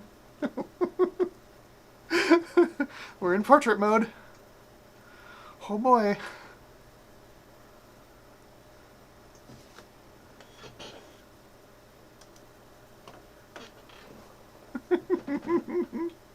I didn't think this would run in portrait mode. I figured it would be a landscape mode game, but okay. Sure.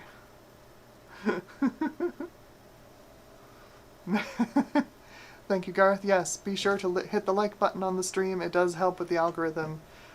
It's a constant battle. It's a constant battle against the algorithm when you're a small YouTube channel like me. Every like and subscribe helps.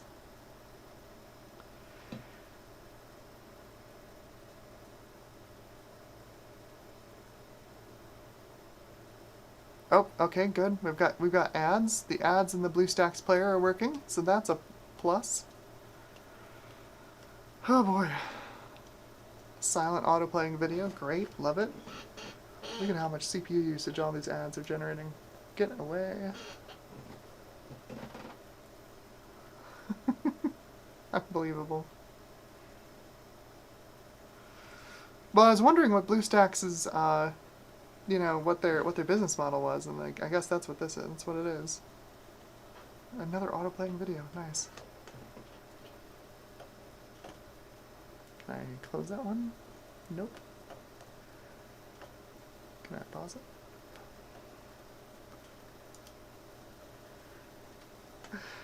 Oh yeah! There we go! Let's get the full screen up. This is the entire reason I built this PC, and I am so sorry. This is an extremely complicated way to run Cheech and Chong's Bud Farm.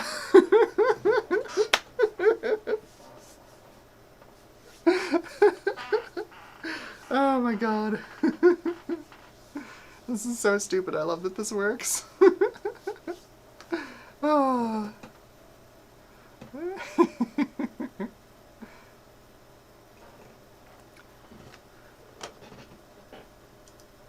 Oh no, it won't run without a connection. I may have to like not sideload the app. That sucks. Let's see if it'll let me play offline. Probably not.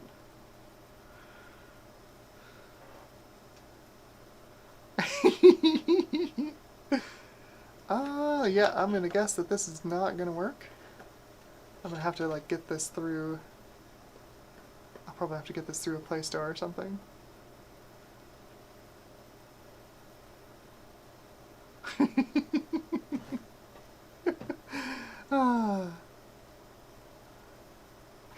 Welcome to 2023, folks. There's an official Cheech and Chong game. It runs on Android, and I'm running it in Windows 11 on an Athlon 2 X3 420 using an NVIDIA GT 420 for a graphics card. Alright, looks like I'm gonna have to load this through a legit app store. It's not gonna work. That's funny. Alright. Let's on full screen. Now let's see if I dump this. Closes everything. What if I just want to go to the, yeah, just go to the home screen.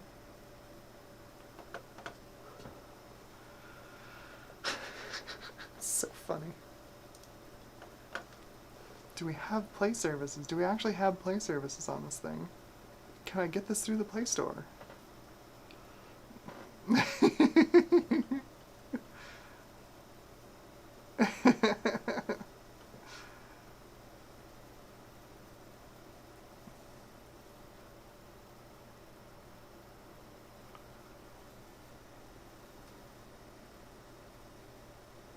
I wonder if I need to do something to like make this work with. Maybe my network isn't even connected. Oh, I do have a notification center. Yeah.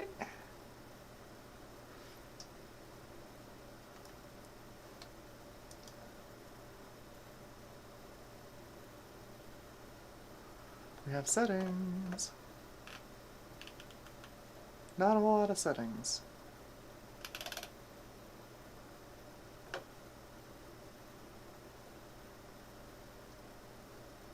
Storage apps defaults, yeah. I imagine it would have networking built in and set up already.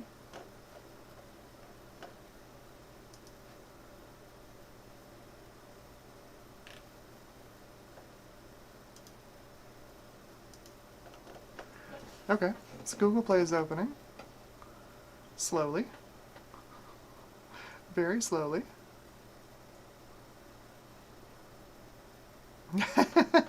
You got it. That's the whole idea. This is the meme machine.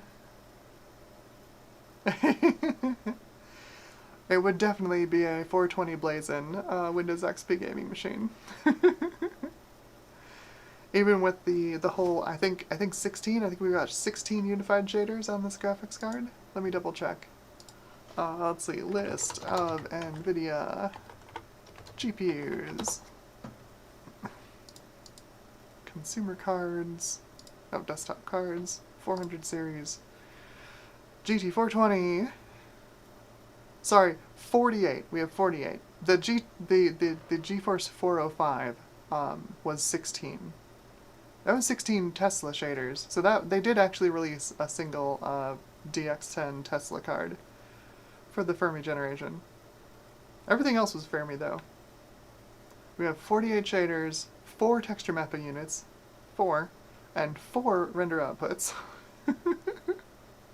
4. Oh, that's so bad. So bad. Okay, look at that. We've got a Google Play Store. Let's see if we can find this in the Play Store. Oh, there we go.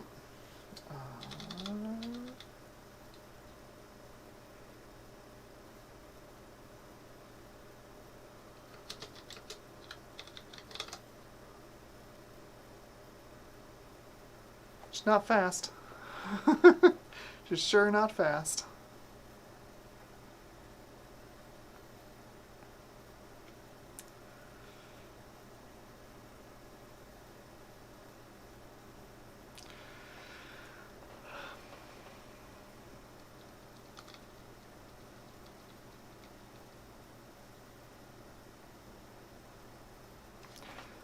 So, hey John, how's it going? While we wait for the Play Store here to load stuff. You got any fun plans for the weekend? I know we're like halfway through the weekend at this point, but anybody doing anything fun?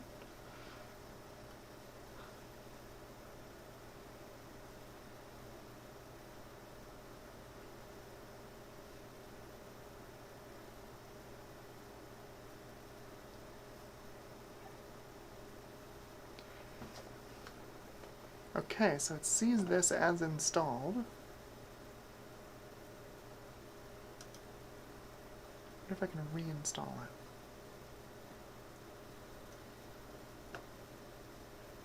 Nope, it just launches it. Hey, there we go. It's just going a little too fast for the game.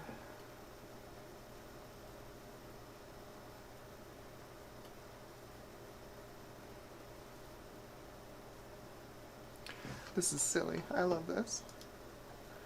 Alright, I gotta real quick. Actually, you know what? I bet I can use my Tech Ambrosia account to log in. This will be funny.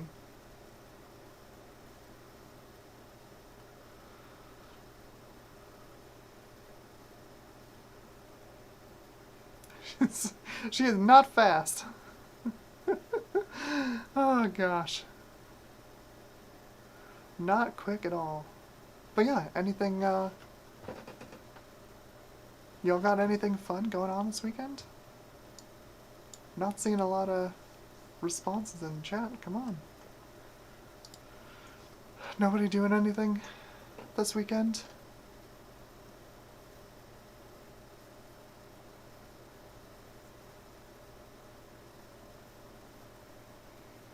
I know this is riveting. This is absolutely riveting streaming. As we watch this poor CPU struggle with emulating Android.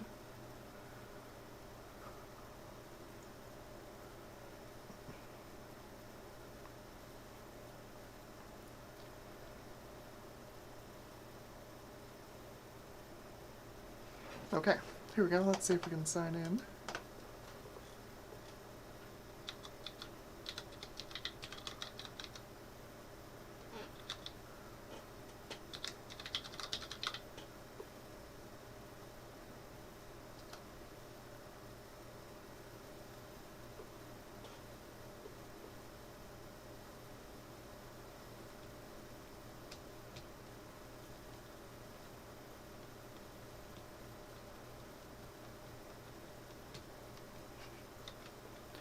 High tech.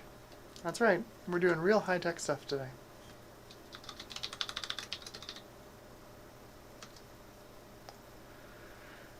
Yikes. Did not realize it was going to show individual characters the password. Time to change that password. Thanks, Google. Pile of garbage.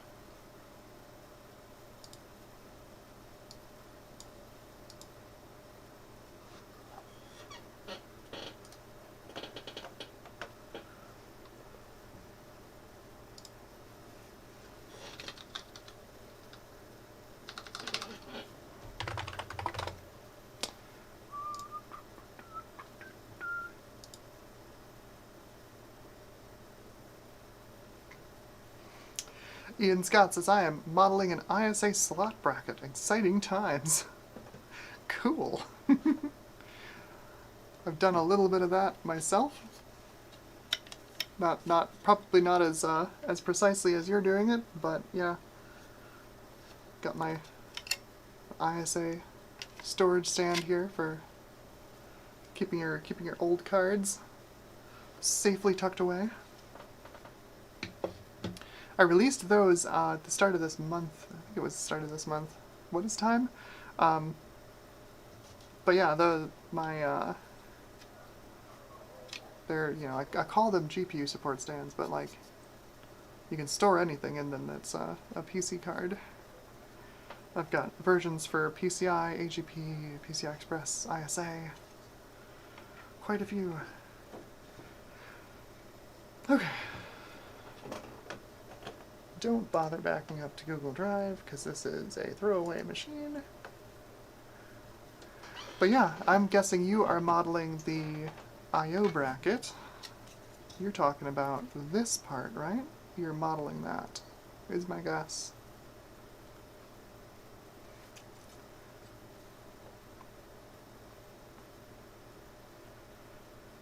CRTFI says not much happening here this weekend. Setting up a bar top arcade machine with new software. Tweaking controls. Nice. Sounds like a chill weekend. Yeah, front ends are a blessing and a curse. A function on one hand, bloat on the other.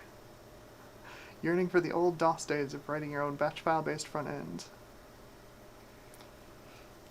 It's good stuff. Good stuff.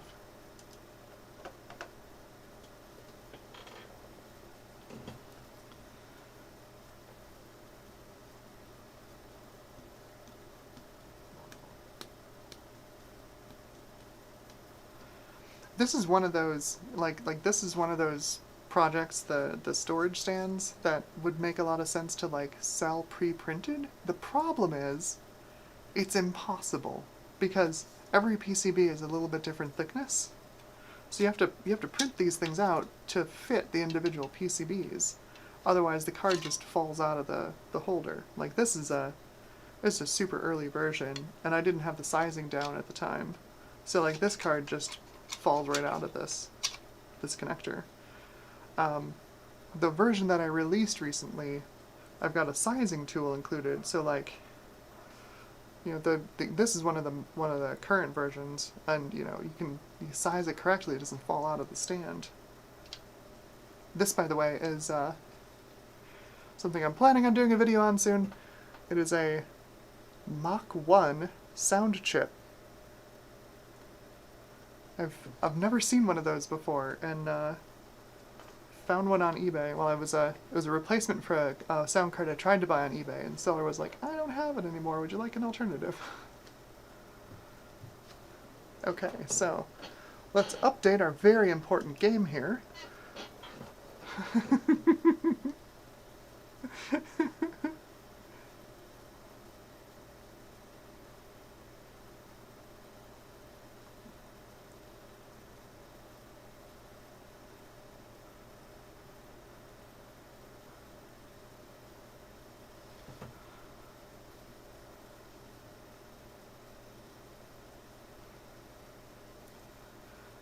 So I mentioned it in previous streams, but like I'm between cars at the moment. So I just sold my my Spark EV with the whole 50 miles of range left on it.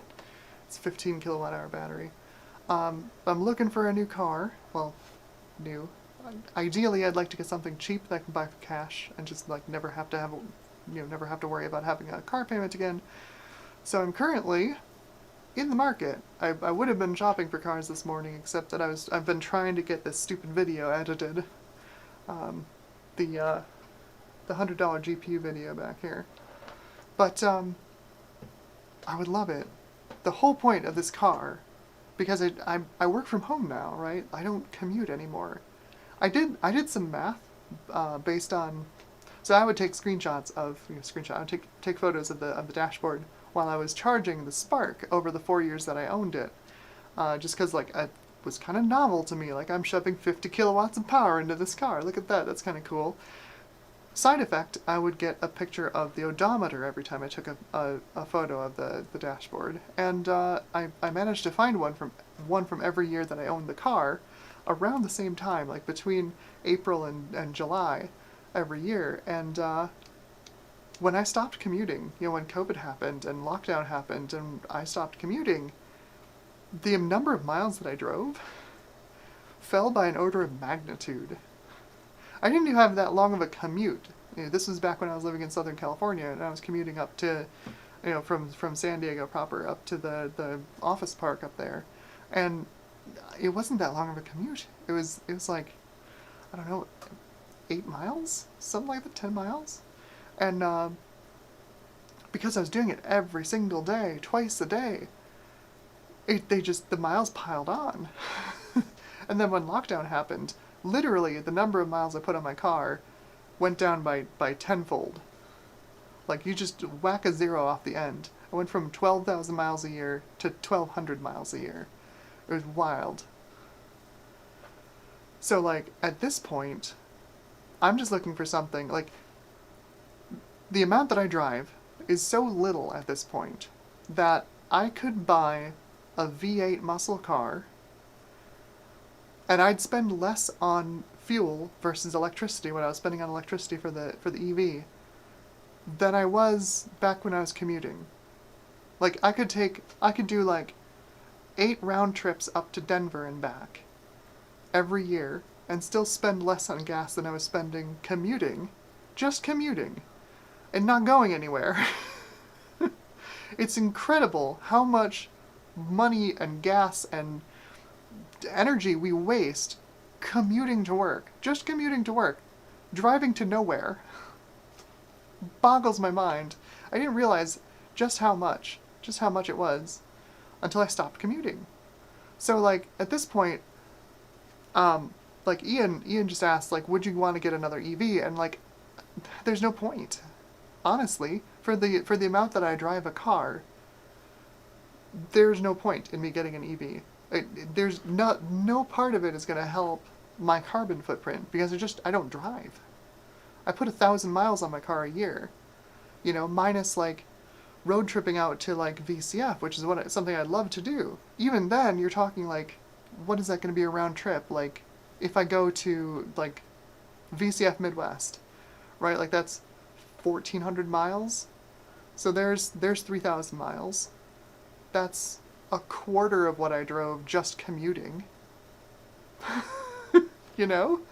Like, I could get just like a small stick shift like hatchback or a Prius and spend so much less money and create so many fewer emissions just doing road trips than I was spending doing commuting in an EV.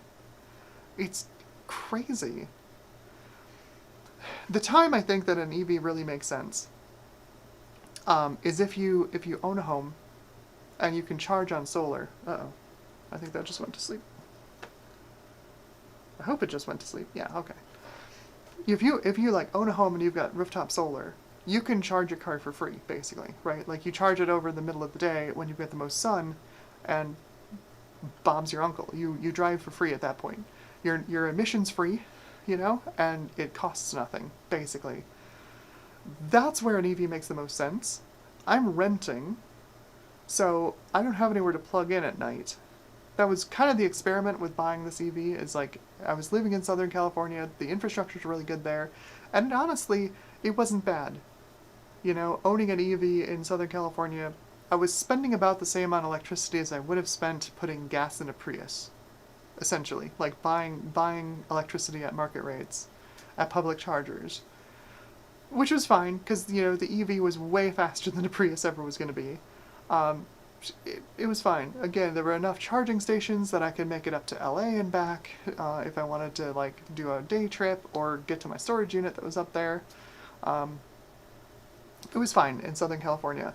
Now that I'm in the Sun Belt, over here in New Mexico, like, the nearest EV charger that's not in the city itself, is 50 miles away on the highway. That's all of the battery range just to get to the next charger. So that wasn't really helpful with the Spark. And that's not that doesn't seem to be changing anytime soon. You know, obviously if you have a Tesla, it's a different story, and you know, maybe 10 years from now, this will be a non-issue because we'll have switched over to, you know, NACS, where we all use the Tesla chargers. That, you know, Tesla chargers talking CCS for a communication protocol. But now, today, 2023, I think for me, I think my best bet is to get like either a used Prius or a used something with a stick shift. You know, I've driven stick for many years. My stick shift cars have always been super reliable because, you know, it's a manual transmission. There's not a lot going on in there. Um, that's basically what I'm looking for. And what I'm really excited about is that then I get to road trip to vintage computer festivals. I get to go to VCF because then I can finally get there. And, you know, have a car there and bring stuff home with me. Or, you know, set up a table and bring stuff with me, show off the test benches. I would love to go to a VCF at some point with one of my 3D printers in my trunk and print a test bench, you know, every day of the VCF, because I can print these things off in about 8 hours on one of my printers. You know, print a test bench every day of the VCF and then, like, give all 3 of them away at the end of the festival. That would be, like, an ideal. I'm very excited to be able to go to VCFs. Soon, once I have a car. It'll be good.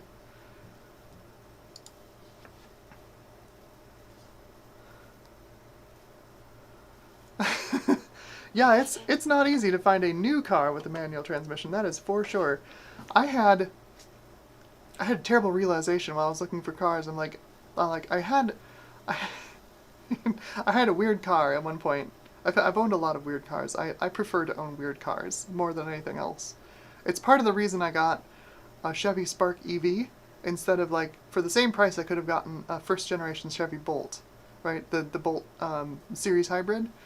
It would have been a better idea, honestly, if I'd gotten the Bolt instead of the Spark EV. I wouldn't be selling my car at this point. I'd just be putting gas in it and, you know, using it as a hybrid. Just throw some gas in it, go drive to a VCF.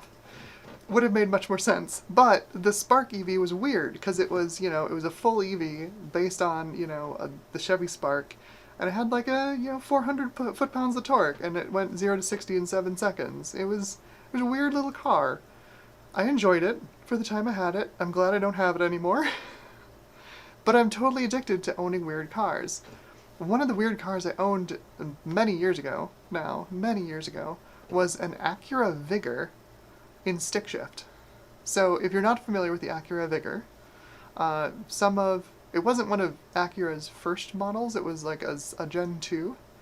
You know, Acura is Honda's luxury line, right? So when Honda launched Acura in the US, they actually brought over a Rover from the UK as the Legend. The first generation Acura Legend was like a Rover.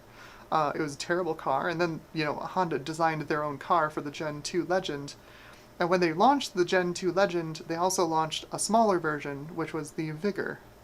And, you know, the Legend got the big V6, it got all the power, all the, like, extra leather, everything. And then the Vigor was like the sports sedan kind of thing. So I had a Vigor, and it's a weird car because it's a longitudinally mounted 5-cylinder, inline 5-cylinder, but it's a front-wheel drive car. So there's a hole in between cylinders 3 and 4 for the half shaft to go through for the front wheels. It's a weird car, and I really enjoyed it. And I'm like, hey, you know, I go see if there's anybody selling, you know, old Acura Vigors. No, they don't exist anymore. They've all rusted away. They're all completely broken and dead, and it's so sad. I would totally rock an Acura Vigor these days. I have enough money to, like, keep it running. That was my big problem back then when I owned it, is, like, I needed to replace the rear brakes on it. And of course it was 4-wheel ABS, and, you know, it had the word Acura on it, so it was super expensive to get parts for it. And it was just, it just killed me to keep the thing running, because I just couldn't afford it at the time. I was making like 30 grand a year, if that. I just couldn't afford to keep the car running. I so wish I'd kept it, because nowadays, I'm making enough money I could easily keep that car alive for the amount of driving I'm doing with it. I'm not commuting on it anymore. I put 2,000 miles on it a year. It's fine. Who cares? I have a fun car. So I'm thinking about getting something weird. It's my crutch when it comes to cars, is having weird cars. So I'm looking, like, there's some easy standbys, right? Like there's used Accords, you know, used Corollas, lots of stick shift Corollas, old Accords, stuff like that, like real good standbys for like highway cruisers. But then there's like weird things like the Scion XD, you know, or somebody's got a mid-restoration project Celica Supra from like 1986, and like, they only want $2,000 for it. I wonder. And of course, like, part of my brain is like, don't you freaking dare! You know how much it's going to be to get an interior for that car? So, you know, I don't know. We'll see. Everybody will find out when I show up at VCF, right? What's Amber driving? Some bucket she found on Craigslist. Alright, so here we go. We've got the updated version of the very important game. Here we go.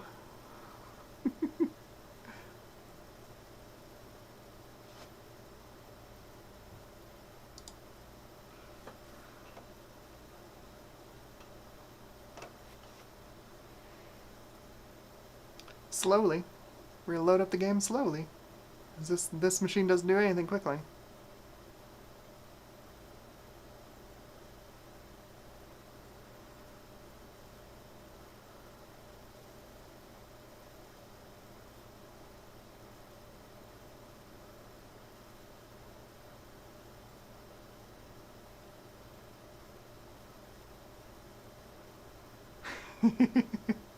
Exactly. Ian says I'm definitely driving to VCF Midwest. I'm going to bring and or take too many things to make flying to make sense. Exactly.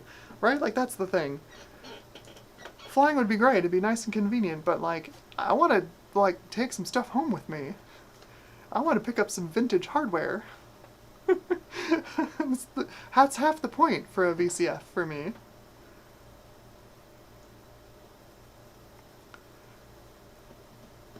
Okay, let's see if this actually works.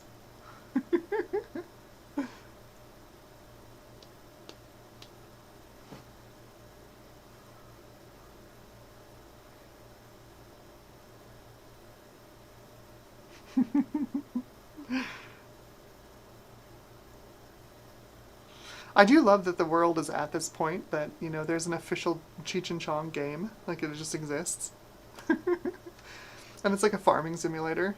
Oh, come on. No connection.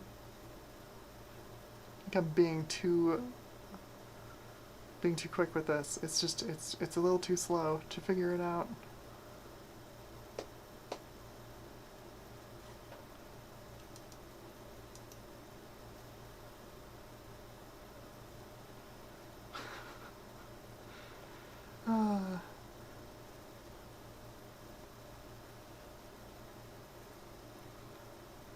Oh, nope. It doesn't want to do it. Not sure why. I got it to do it that one time. I wonder maybe if I quit and then reopen it. That was what did it last time. Let's on full screen. Go back to home.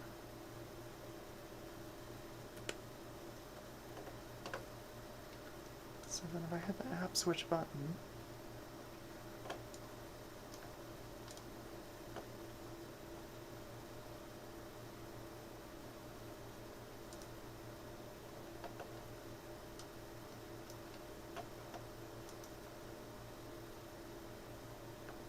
makes me wonder what it's doing that it's not able to connect to its server.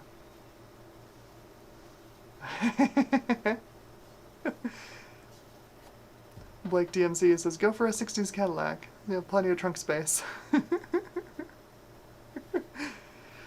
A friend of mine like picked up like an 80s Mustang. Like maybe a late 70s. I want to say it was a Mustang 2 maybe. Just because, like, you know, he's in the same boat as me. Like, he works from home at this point. There's no point in commuting. You know, you're gonna put 2,000 miles a year on a car, why not have a fun car? Which, you know.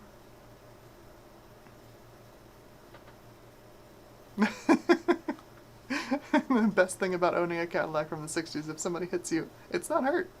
Yeah, that's fair. That's fair. Alright, I'm gonna try this one more time, and then I'm getting a little frustrated with BlueStacks. I might have to run this in a different emulator. I don't want to waste y'all's time.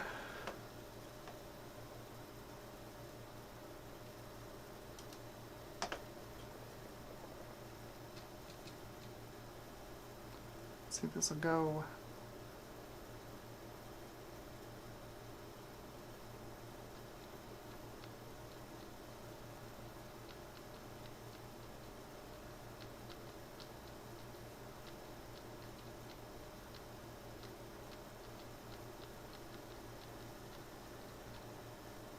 I'm sure its ability, you know, its entire inability to connect to its server has nothing to do with the huge amount of streaming ads on the side of this player. I'm sure that has nothing to do with it. Well, I guess it's not that bad on the Ethernet. What's going on? I wonder if the servers are down for this game. Might have to do this some other time.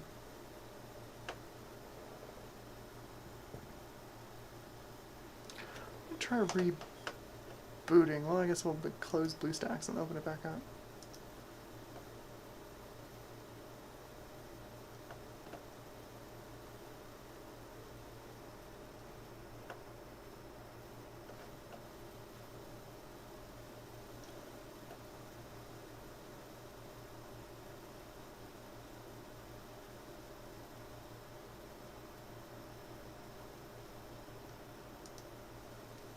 What you doing, Windows?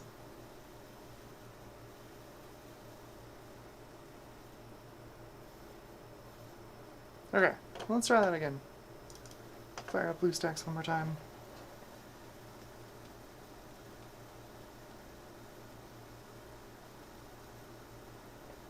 I'm betting this thing just runs. It just runs an Android emulator inside this app. I don't think it's anything special. I do remember a while back there was I want to say it was a virtual hard disk for like VirtualBox that ran Android x86, which is kind of a weird thing. I remember playing around with that for a while. The world has moved on, apparently.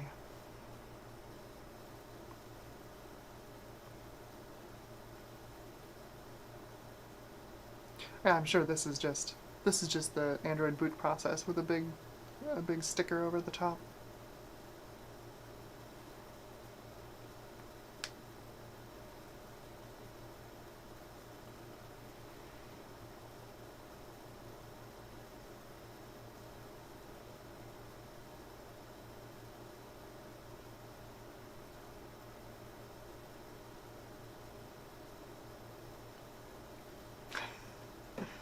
The other thing I could do is, like, since I'm looking at, you know, putting 2,000 or 3,000 miles a year on a car, is, you know, we're in 2023 at this point. You know, gray market importing old Japanese cars is a thing that you can do now.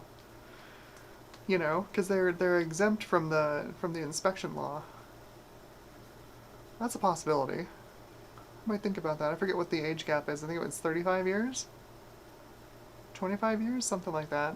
But, like, you can get some really decent, like, older Japanese cars these days. I don't know what the process for that looks like, but it'd be kind of funny.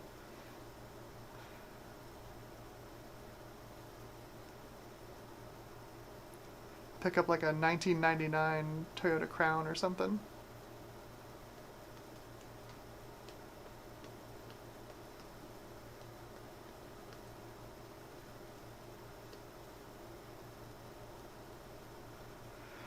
Oh, she not fast.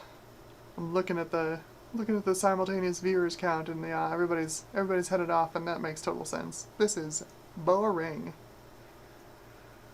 Boring. Come on, let's go. Faster. Faster, faster, faster.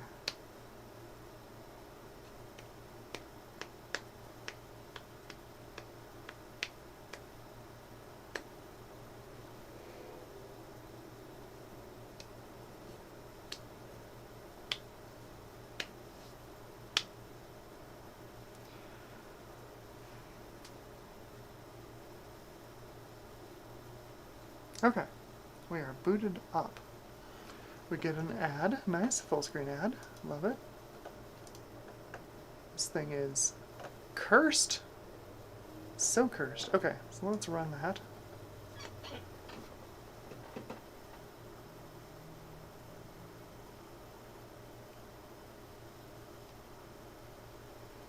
Fingers crossed, all it needed was a reboot of Android.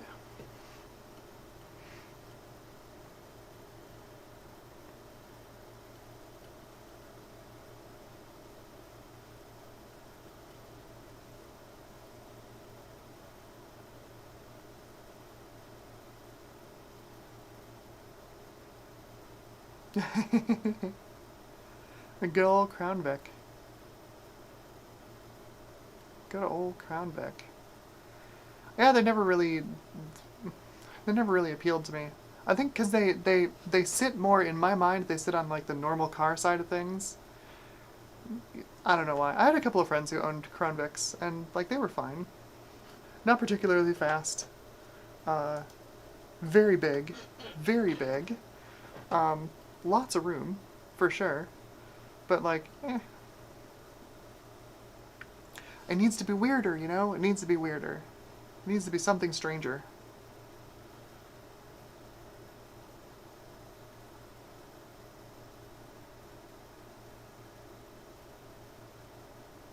If this doesn't work, I think we're gonna call it here. And I'll figure this out off stream.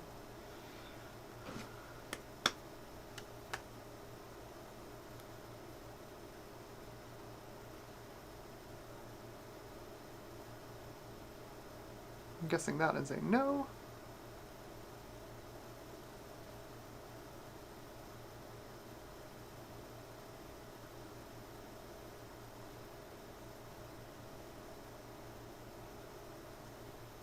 Oh, that's a no. Okay. So yeah, I think we'll call it there. I'll figure out what I need to do to get that working. Probably use a different emulator is my guess. But that's the Cheap PC Challenge PC. Ah, what a wonderful meme. What a wonderful meme.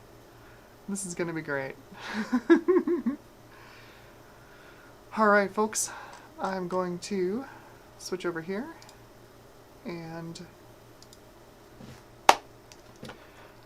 bid everybody a wonderful night. I hope you all had fun on the stream, and I hope you enjoyed this meme-erific PC. And I will see you once I release the video for this, which should be soon.